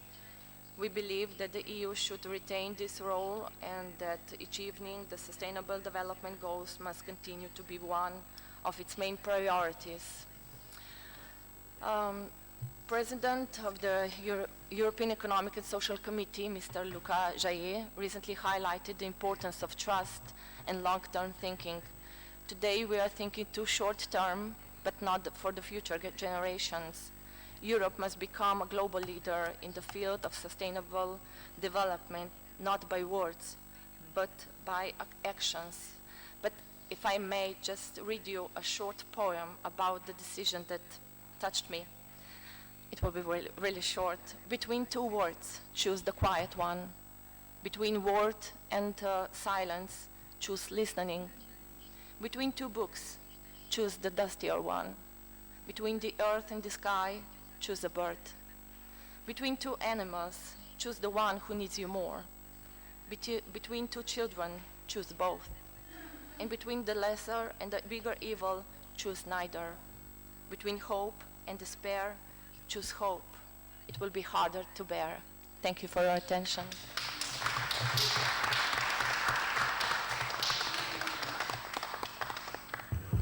Grazie alla rappresentante della Slovenia per questo bel regalo che ci ha fatto con questa bellissima poesia, ma anche per il messaggio chiarissimo che ci ha voluto lasciare. Il dialogo sociale è il presupposto fondamentale per definire l'agenda per un modello di sviluppo sostenibile. Se l'agenda 2020 aveva degli obiettivi politici, è proprio vero che l'agenda 2030 deve essere un'agenda che mira a degli obiettivi sociali. quindi la definizione di standard minimi per le misure di sostenibilità in tutti i Paesi diventa una priorità irrinunciabile. Pensiamo a degli standard minimi sugli investimenti, sulla formazione, sull'innovazione tecnologica, che poi sono i presupposti fondamentali per dare sostenibilità a tutti i processi economici e sociali. E l'utilizzo del semestre europeo diventa anche questo un'occasione importante per tutti quanti noi. Grazie moltissimo e passerei all'ultima testimonianza, all'ultimo contributo, la Slovacchia.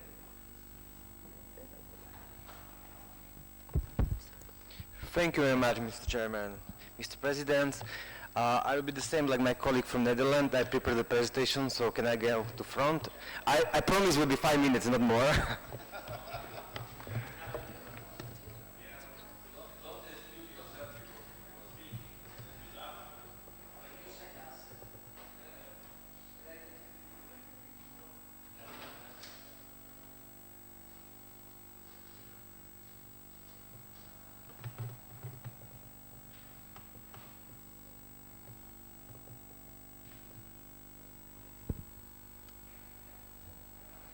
Okay, so one more time, thank you very much. It's really nice to see it in front. Maybe in future I will see more often here. I'm getting excited. you can take my place. No. I will offer to you more than happy. It's the long-term strategy. Next time. Excellent. Okay. So it's my pleasure to sit here behind Slovakia. Firstly, I have to say sorry that my president didn't come, but later I will say why he didn't come, for which reason he didn't come to Roma. Thank you very much for the organizing. It's excellent, preparing, and also I really like the topic what you choose. It's really nice and really important for us. So my presentation will be really short. I don't want to really mention what I was saying. I really like the speech of Mr. President for Portugal, so I'm really covering what he say. So I will be more a little bit technical, what is the situation in Slovakia about the European Pillar of Social Rights and Agenda 2030. So firstly, we as the Slovak Economic and Social Committee, we analyze the pillar and also how we can use the pillar for the Slovakia, but also in the European level. So we understand that there is the 20 principle and rights. We understand there will be kind of funding for the member state. There will be the building new EU social law and also new initiative for the directive and recommendation. So we understand the pillar is not something concrete, but is the package of the tools what we can use. So it means the directive is really the concrete tools what we can use in the member states. And also it's kind of framework for the upcover convergence between the East and West. So what I mentioned, we understand who can be involved and all the members. So we can be all involved in the European semester, the funding, the civil society, by the, how to say in English, by the opinions and the social dialogue and the legislation. So the Slovak Social Committee is pushing leaders to approve the European Pillar of Social Rights. I remember that our colleagues from the European Economic and Social Committee, they organized a lot of conferences in Slovakia 2 years ago when the pillar was only in the discussions, and also during this process after the Gothenburg in Sweden, that was approved by the Social Summit, the pillar. Also before then, when our leader, our Prime Minister comes to the meeting, so he meet with a member of the Slovak Economic and Social Committee. So it was approved of also the committee, the meeting in Sweden. And also our colleague from the Economic and Social Committee, Mr. Machina, he was really active in Slovakia to organize the conferences and the special roundtable about the pillar. So what we understand now, on the table we have the work-life balance directives. It's already 1 year, so it's concrete directives from the European Pillar of Social Rights where we are working on. There is the working condition, is only the proposal, but I guess will be after when the new Commission will come, so we will be discussed. Then is the social protection, European Labour Authority, and the working time. So this is what we understand in European Pillar of Social Rights is now in the table. What I really want to say you, what you have to remember from my speech is the European Labour Authority. The reason why our president didn't come, because yesterday he came to Luxembourg because there was the meeting of EPSCO, so Minister of Labour, and Slovakia won the competition and we get the European Labour Authority in Bratislava.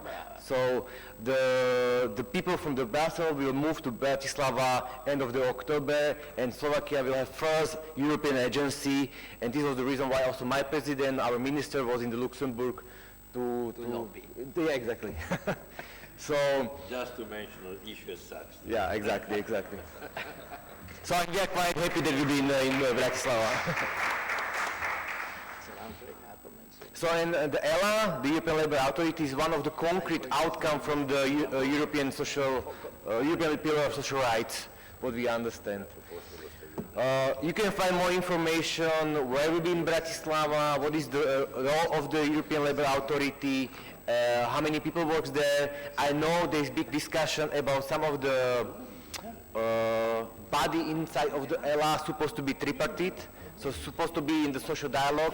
It will be not works the same like Telefob or Eurofond.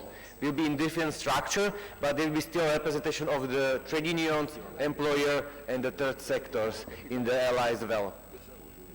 So this is one of my idea what I want to mention you, that the ELA will be in Bratislava and is already approved by the Council. The European semester, we understand that after when it was proclamation of the European Pillar of Social Rights, that also the European semester a little bit changed. If you know, every year the Commission is publishing the recommendation for Member States. And what is new in this recommendation is also the social scoreboards. So it means that the European Commission is making how the Member State is work with the social politics. It's something new, what was not before the European Pillar of Social Rights. So you can see each Member State with all 20 principles and rights split in 3 groups and how it's working in your country. For example, this is the Slovakia, and we see the colors and the marks from the Commission, how we are implement the European Pillar of Social Rights, so how the policy are working in Slovakia. So they split for 3 groups. First one is the equal opportunities and access to labor market. The second one is dynamic labor market and the fair working conditions, and the social protection and inclusion. So these 20 principles are splitting for 3 groups, and the Commission is making the marks. It's really useful for us because we are setting also our government, our ministry, and we have really good arguments in Slovakia for the Slovak Economic and Social Committee and Council. The Agenda 2030, I just will be really short. We make the analyze, the social partner and the Slovak Economic and Social Committee, we participate in the all strategic meetings and documents, including the implementation. It was 2 months ago adopted the draft national priorities for the implementation for Agenda 2030. The aim of the goal is to create framework for the long strategic planning and for management of the agenda, and is for the priority from 2021 to 2070 in Slovakia. But the Economic Social Committee in Slovakia are building together because the government also invite different association, not only us, but different organization, NGO, to participate. So they want to have participate implementation program for the Agenda 2030. The vision supposed to be combined and balanced with the economic, social, and environmental dimension. And what we did in our Slovak Economic and Social Committee, we combine the Agenda 2030 and the European Pillar of Social Rights. So in the right side you can see the European Pillar of Social Rights and 20 rights and principles and the agenda. So in Slovakia we have seven national frameworks, and we split together. First one is environmentally suitable economy, education for all and decent life, good health, and etc., etc. So we split for next 7 years the Agenda 2030 plus with the European Pillar of Social Rights in these different objectives in Slovakia. And this is everything from my side. Thank you very much. Bene, questo era l'ultimo intervento, quindi ringraziamo anche il rappresentante della Slovacchia per le sue indicazioni, anche per il passaggio importante che stanno facendo per portare in Slovacchia delle istituzioni della nostra Europa. Bene, a questo punto noi abbiamo completato le presentazioni. Prima di passare la parola a Luca per le conclusioni e per la risoluzione, volevo sapere se ci sono degli interventi così fuori agenda o comunque dei commenti generali sulla base delle presentazioni che sono state fatte. Prego. A lei la parola.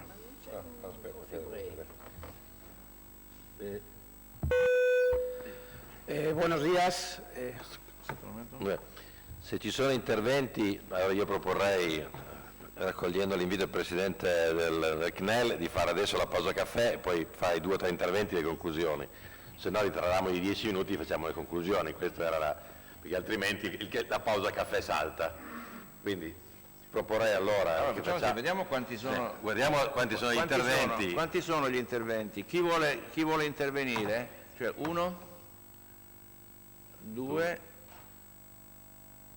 Gli italiani non si osano. Allora, dobbiamo fare la pausa caffè? Allora, il giusto premio. Coffee break, 10 minutes, and then we will be back for the conclusion. Grazie.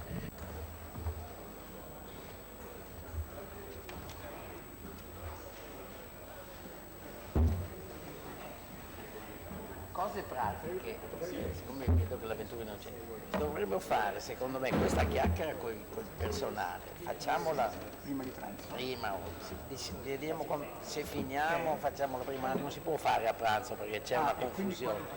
Appena finita qui, non so, per esempio, le facciamo venire in sala gialla verso mezzogiorno e mezzo, non so, prima del pranzo, direi.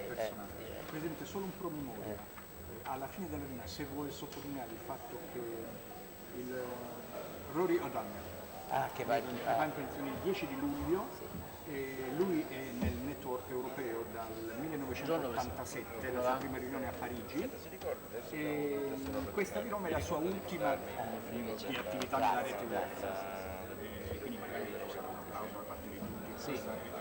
Lei per esempio ha mai dato. Sì, è che noi stavamo cercando, non c'è. No, questa della cosa raccolto, diciamo riferimento ai profili adeguati alle competenze del Consiglio. Verso mezzogiorno e mezza il personale salvo. Diciamola anche a Paolo Perù.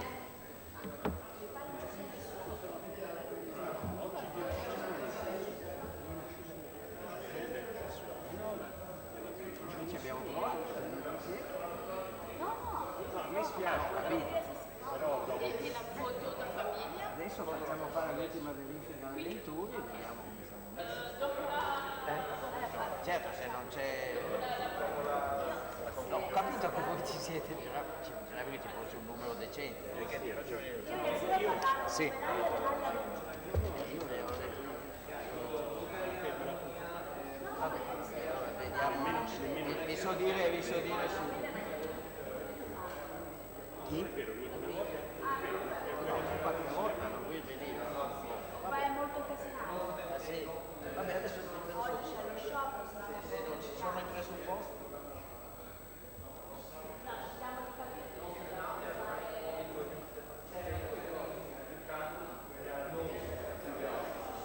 No, perché la verità il giorno è verifica delle attività. No?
Okay, let us start for this final rush because we have...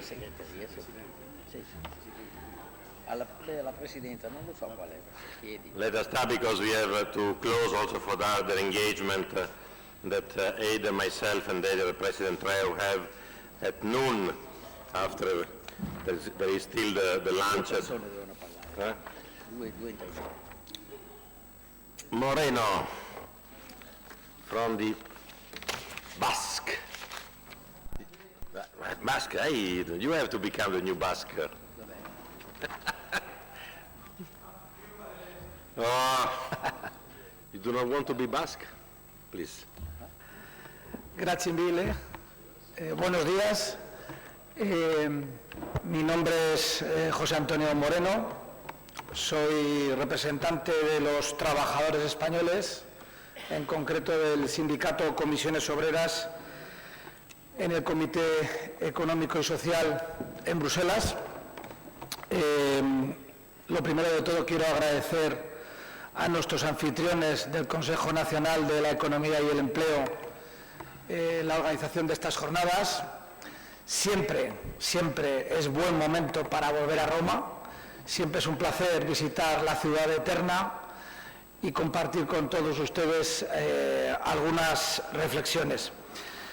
Es curioso y es llamativo que hoy, exactamente hoy, el 14 de junio de 1985, se firmaban los acuerdos de Schengen en Luxemburgo, por lo tanto hoy es el cumpleaños de los acuerdos de Schengen, y me voy a permitir, con el debido respeto a mi presidente Luca Javier, hacer unas reflexiones de carácter personal. Yo entiendo que este tipo de reuniones siempre se dan cierto grado de autocomplacencia, pero creo que el momento que está viviendo la Unión Europea es importante también hacer ciertas observaciones, especialmente después de algunas afirmaciones que se han oído por parte de algunos representantes de algunos comités económicos y sociales de nivel nacional. Precisamente en el aniversario de la firma de los acuerdos de Schengen, me niego radicalmente a vincular inmigración con seguridad. Creo que es una falacia en la cual los demócratas europeos no podemos caer. Y lo digo como representante del Comité Económico y Social, donde somos perfectamente conscientes de la necesidad y el derecho legítimo de preservar la seguridad de nuestras fronteras exteriores, no solo con Schengen, sino también con Frontex y con la Guardia Europea de Fronteras. Pero esto no debe en ningún caso eludir la responsabilidad que como Estados democráticos tenemos de cumplir el derecho internacional. Y el derecho internacional es el derecho de salvamento marítimo y sobre todo la Convención de Ginebra de 1951, que nos obliga a proteger a aquellas personas que vienen a Europa buscando protección internacional. La Europa que ha sufrido el Holocausto, la Europa que ha tenido millones de refugiados europeos después de la Segunda Guerra Mundial, esa Europa que inventó el derecho de asilo, ¿cómo esta Europa puede negar la protección y justificar negar esa protección, justificar el incumplimiento de las obligaciones internacionales en función de una mal definida seguridad nacional? Este es el riesgo del discurso populista de la extrema derecha que está arrasando parte de la cultura democrática europea, y creo que los comités económicos y sociales de la Unión Europea y desde luego el Comité Económico y Social Europeo, al cual yo tengo el honor de presentar, tenemos que ser esa conciencia crítica que mantenga viva la llama de Prometeo, de velar por esos principios democráticos y de convivencia en sociedades abiertas y plurales, donde la mentira, donde la falacia, donde el engaño no tengan lugar. Y por lo tanto, niego la mayor. Asimismo, creo que también hay que hacer una mención sé que el objeto monográfico de esta reunión es la economía sostenible y el alcance de los objetivos del programa 2030, pero somos la sociedad civil organizada en en los países de la Unión Europea, y la sociedad civil organizada está en riesgo.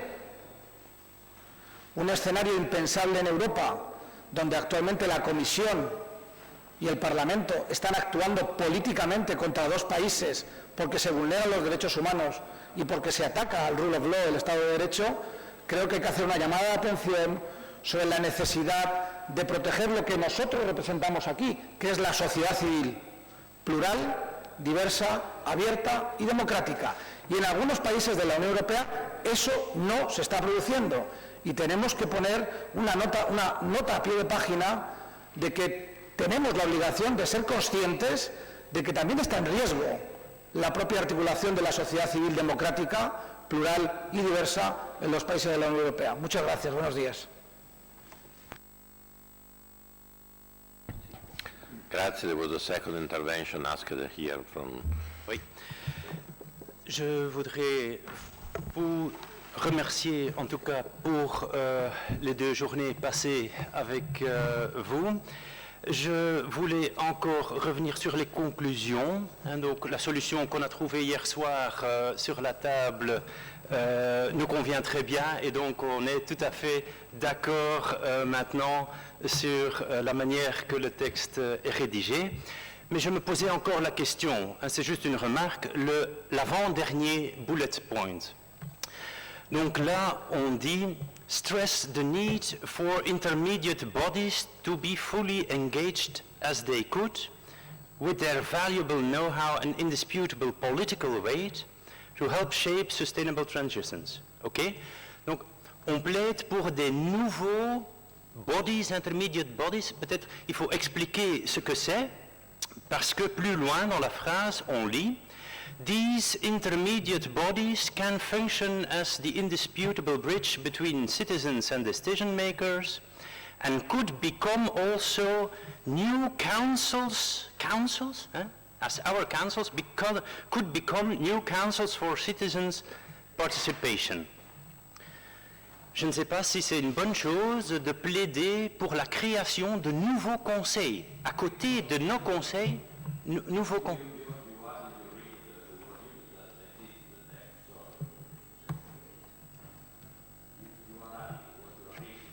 Yes?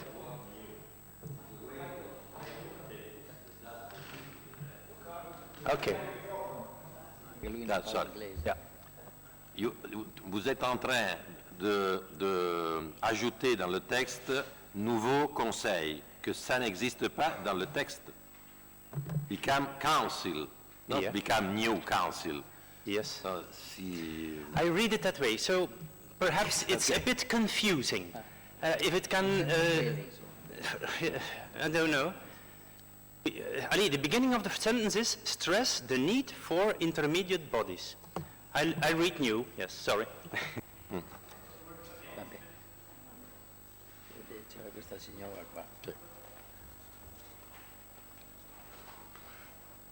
Sorry, there is Madame Xer. Thank you so much, President. My name is Agnes Cser. I came from Budapest, from Hungary, but actually I represent our European Economic and Social Committee. And first of all, I would like to say thanks all of you.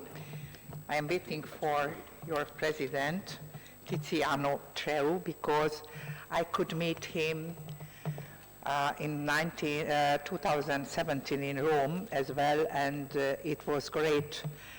And I respect your activities and your very strong belief in your presidency, and it's not good, it is the best example for everyone who can listen to you, and many thanks for your efforts. And I would like to turn to our 2 days program and very welcome everybody his efforts, because I could learn a lot, and thank you. But I learned that every coin have minimum 2 sides.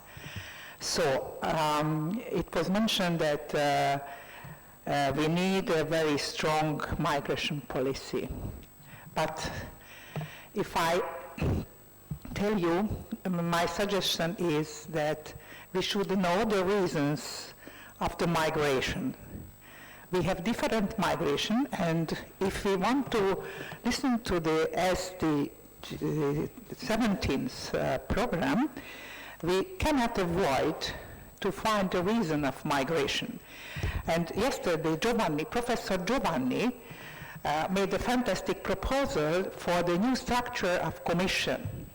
And my proposal is we badly need a new external policy for European Union and a very new donation policy as well. Because the European taxpayer pay a lot for donation and the migration is not stopped. So the problems all over the world are rising, and that's the reason we should, hands in hands, try to solve the common solution, because I represent the children from Hungary in our committee in Brussels, and I learned that our future depends on our children's present life. And if we don't save them, we won't have a nice future. Thank you so much. Thank you. A last intervention? No? Any other further intervention? So, yes, it was the Luxembourgish... Just a question of wording, but as a secretary I think I have to say it. This is in the first sentence. We write the Presidents and Secretaries General of the Economic and Social Councils of the EU, NESC. Should we not write the Presidents and Secretaries General of the National Economic and Social Councils of the EU? Because in the last sentence of the first page we also write the national ESCs of the EU. So we could also write it in the first sentence, because that is the N in the NESC, the national. Yes. Okay. Okay. Okay. One sentence, yes, please. One but long sentence. Sorry.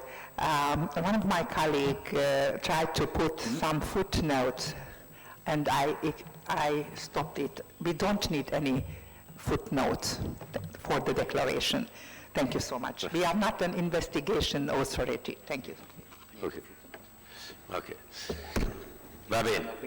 So, just a few words of conclusion of this very fruitful and interesting day. One is very simple, just reflecting to the intervention of our colleague from Belgium.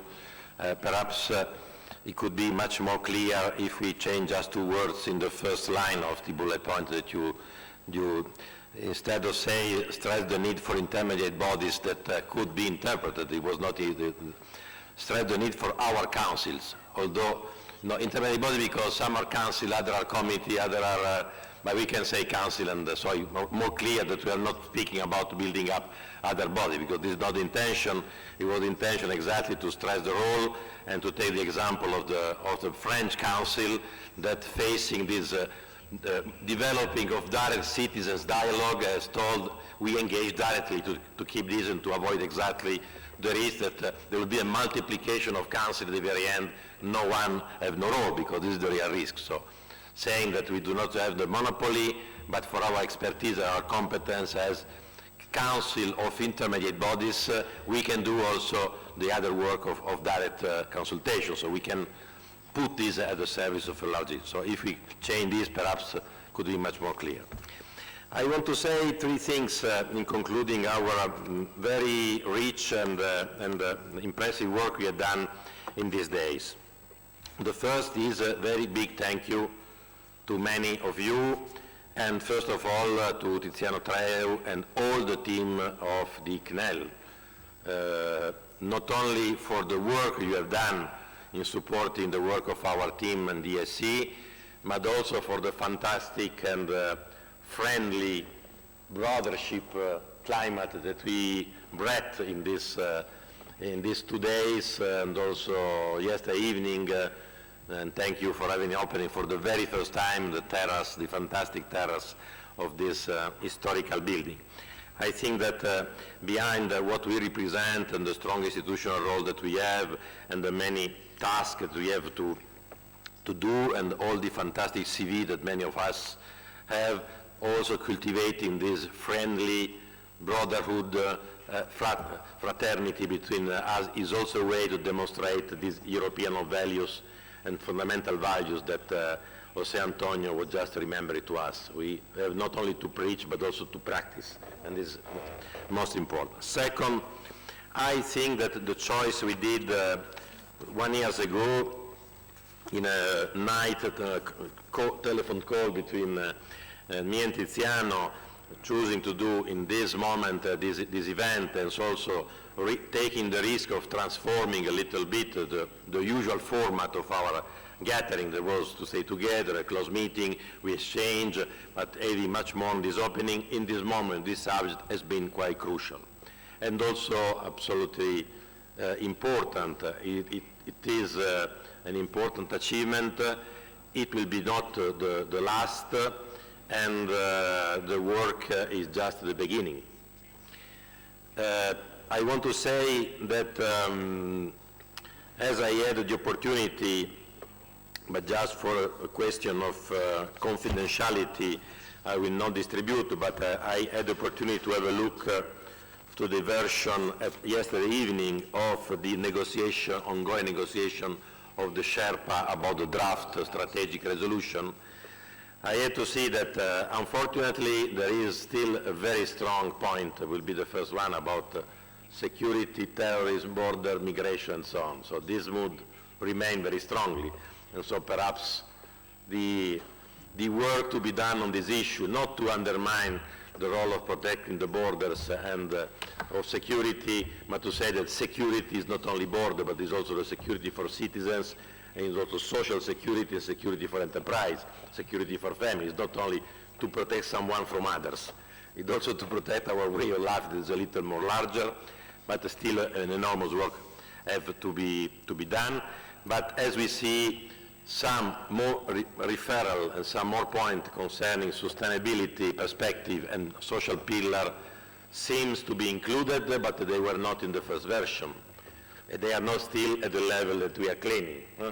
So good to have done this meeting, good to deliver a message, but we have to continue at the national level, at European level, to stress, because of course the agreement and the balance is still very fragile, and an enormous work is still to be done, either to achieve this conviction that sustainability is not a footnote of the last minute, but has to become the key strategy. Still a long work has to be done.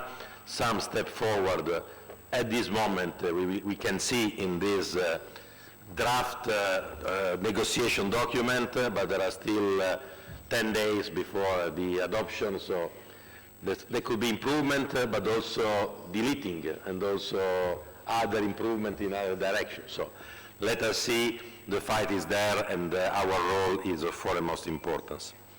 Fourth, I have to say that, of course, still a big work needs to be done with us to give more and more a possibility to our annual gathering to become more capable, not only to exchange best practices and analysis on each national priority and working, and also sharing some exchange on some common point, but also with the capacity to adopt and to engage in some joint and common work. Was still one issue that we debated last year in Bratislava, and when we told that it should have been good to be engaged towards a work of mobilizing our society towards the European election, but still we see, because we have a very different system of composition of our council and committee, very different way of working. Some are very strong structure and capable to deliver in short time. Other are simple assembly that will meet 3-4 times per year, so they have a very different constituency. And so we also to respect this diversity and not to take any step to force in one direction of a decision body that will not work. But we have still to work to this to be capable to join common understanding. I think that coming to the last word, to this text of conclusion, we have dared to dream to deliver something common, and we are right to deliver substantially something common, because for what I have seen and received, the large part of us are in complete agreement with the text. There was only some delegation that has some technical problem because they have not a mandate to negotiate the text, or even they have not discussed all these points in their work in the committee, so they cannot engage formally the committee. So we agreed the solution where all of us, we recognize that we share a common general statement, but we leave the summary of the detailed recommendation to the two presidents, the president of the European body and the president of the organizing National Council, that has taken also the responsibility to not only of the practical but also of the content and on the concept. I think it's a good way to go forward, saying that we all share the 99.9% of this point, because this has been the reality. But some of us can engage, some other have to be a little more prudent also for respecting the national constituency. So also for this practical solution that will allow us to deliver and to send a message in short time, thank you all, is a good step. And last but not least, I want to say that also in the style of fraternity, last year we end up our meeting in Bratislava in a splendid winery, as we remember, where we have a fantastic, and this time there has been also wine tasting, so there has been a competition between the two wine tasting, and also competition about the dinner. Just to confirm what I told yesterday evening, the most important thing always happen around the table, not only in Italy, but also in Bratislava and also in Finland, in Scotland, in Malta, and everywhere in the world. The most important thing are always done when you are all together around the table, and so also thanks for this. It's also a way to enter in more direct dialogue. And last but not least, we have still to reflect on the possibility of where to have our annual gathering next year. The committee is open to receive proposal. There has been some informal exchange, but no formal proposal, so we will stay open to proposal coming from you, and to evaluate what will be possible for the next, also on the basis of rotation of possibility. It will be still under my mandate, so I will be more than happy, because it will happen in May, June as this year, and this should be done. And last but not least, at 1 o'clock there will be the lunch served as yesterday. Thank you to the interpreter, and safe trip back to all of you in your respective countries, and enjoy, for the room that has a light flight, a little bit of this fantastic city that is sunny, a little wet today, a little hot, but always very nice. Ville éternelle, come on l'a définit. Was just a question for Irish. You deliver the whiskey. Thank you. Thank you, President. If I might just take one moment to thank everybody. It's 31 years since I first attended this network. When I joined the Council in Ireland in '87 as a young economist, my Secretary General was doing an MBA degree, so he was studying at the weekends. So he sent me to Paris for an excellent meeting. And so I experienced, as I say, as long ago as 31 years, this network. At that meeting, it was indicated that Ireland might host the next year, and the eminent president of the French Council suggested that the topic would be the use of information technology in economic and social councils. We had 2 PCs in our council, and we had 17% unemployment. So in our first act of assertion, we said the topic can't be information technology in councils, it'll have to be unemployment. And in cleaning out my office this week, I came across the 50-page paper that I wrote for the meeting in Ireland on unemployment across Europe, because we were desperate then to learn from other member states that then had a much better performance of their economy and their labour market. Since those times, Europe has changed enormously, and our councils have changed, and we, of course, changed. I would finish by saying that unfortunately I don't have a bottle of whiskey for the President, but as any Irishman and any Italian knows, it's women that make the world go round, and not that we always recognise that. So I don't have whiskey for the President, but I do have a very small gift from my great friend Sonia, which I look forward to giving to her when we have our lunch. Thank you all very much. It's been a wonderful experience and an honour to be in this network.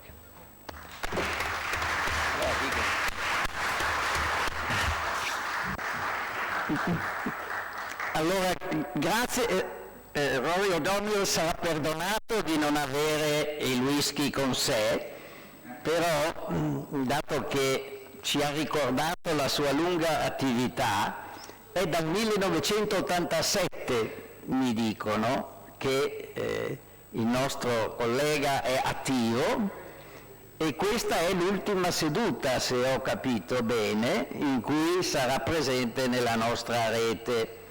Però in spirito e con i consigli sarà ancora presente, penso. Quindi facciamogli tutti un grande augurio.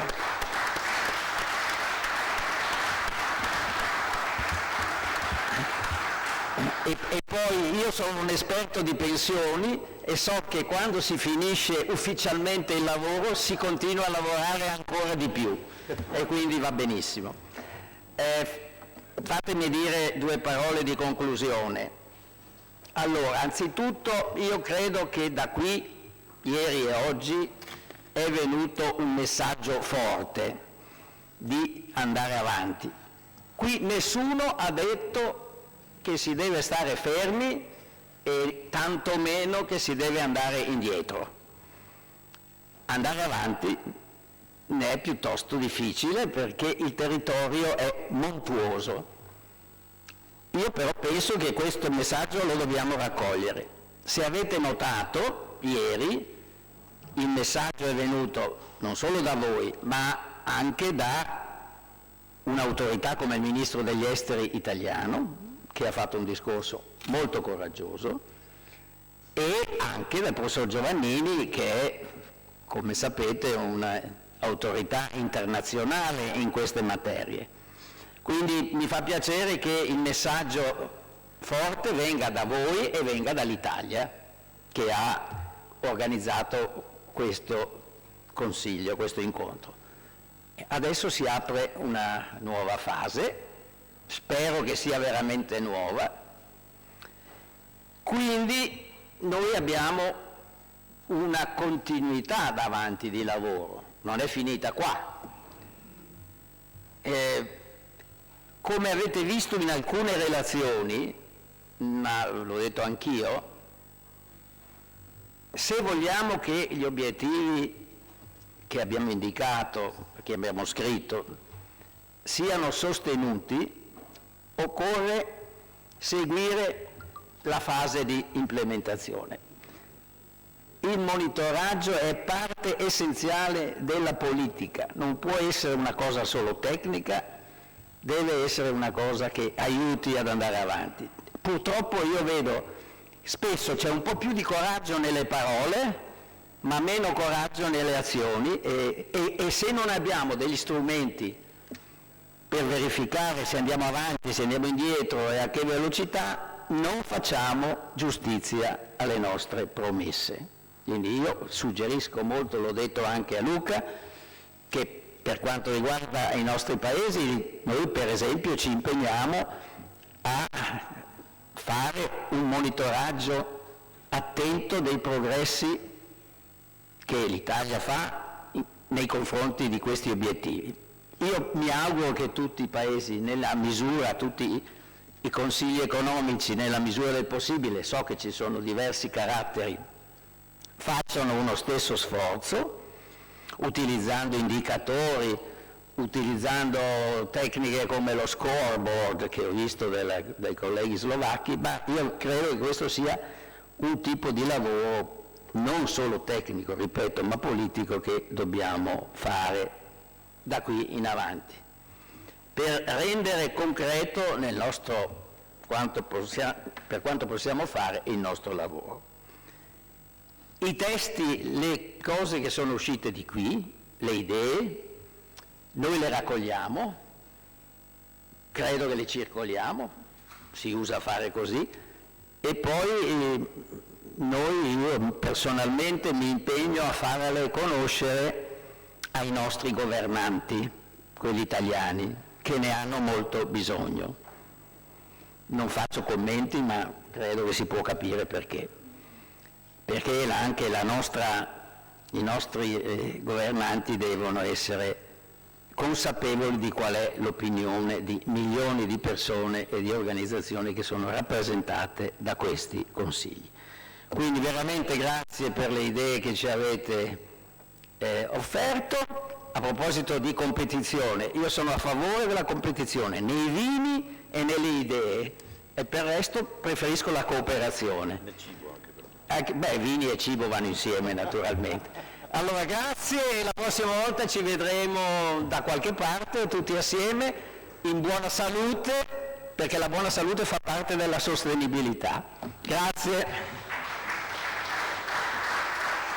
Grazie a tutti. Allora, non scappate, venite tutti qua davanti che facciamo una bella foto di famiglia del tutto. Scusate, la facciamo fuori all'edificio o lungo le scale? Ah sì? È preferibile fuori come sempre. Ah sì, mi si dice che qui l'uso della casa è di farle fuori, ma è un po' caldo. No, facciamola qui, è meglio che poi Facciamola devo scappare per altre riunioni prima che. Lungo le scale.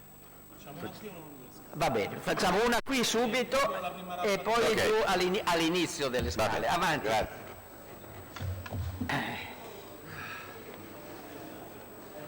Siate disciplinati come siete stati fino adesso.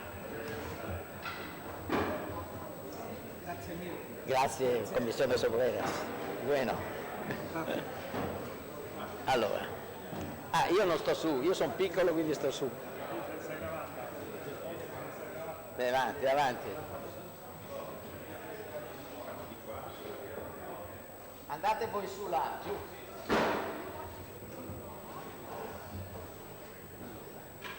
Noi siamo che siamo piccoli. Ieri piccolo. I comunitari su. We need some here also. Avanti, dai. Sopra, sotto, come volete, basta che si veda. We need also some here. Move up. Forza.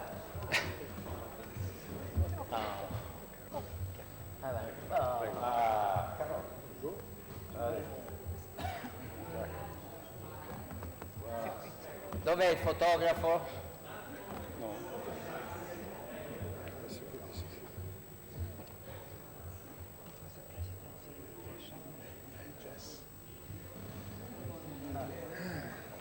Sì, un po' di donne ci vogliono. Se no. Ce ne sono poche. The picture takes most of the time. Va bene, stringete. Se vi stringete. No, ma faglielo dire al fotografo, forse. Sì. Stringetevi. Professionali. Avanti. Il Presidente.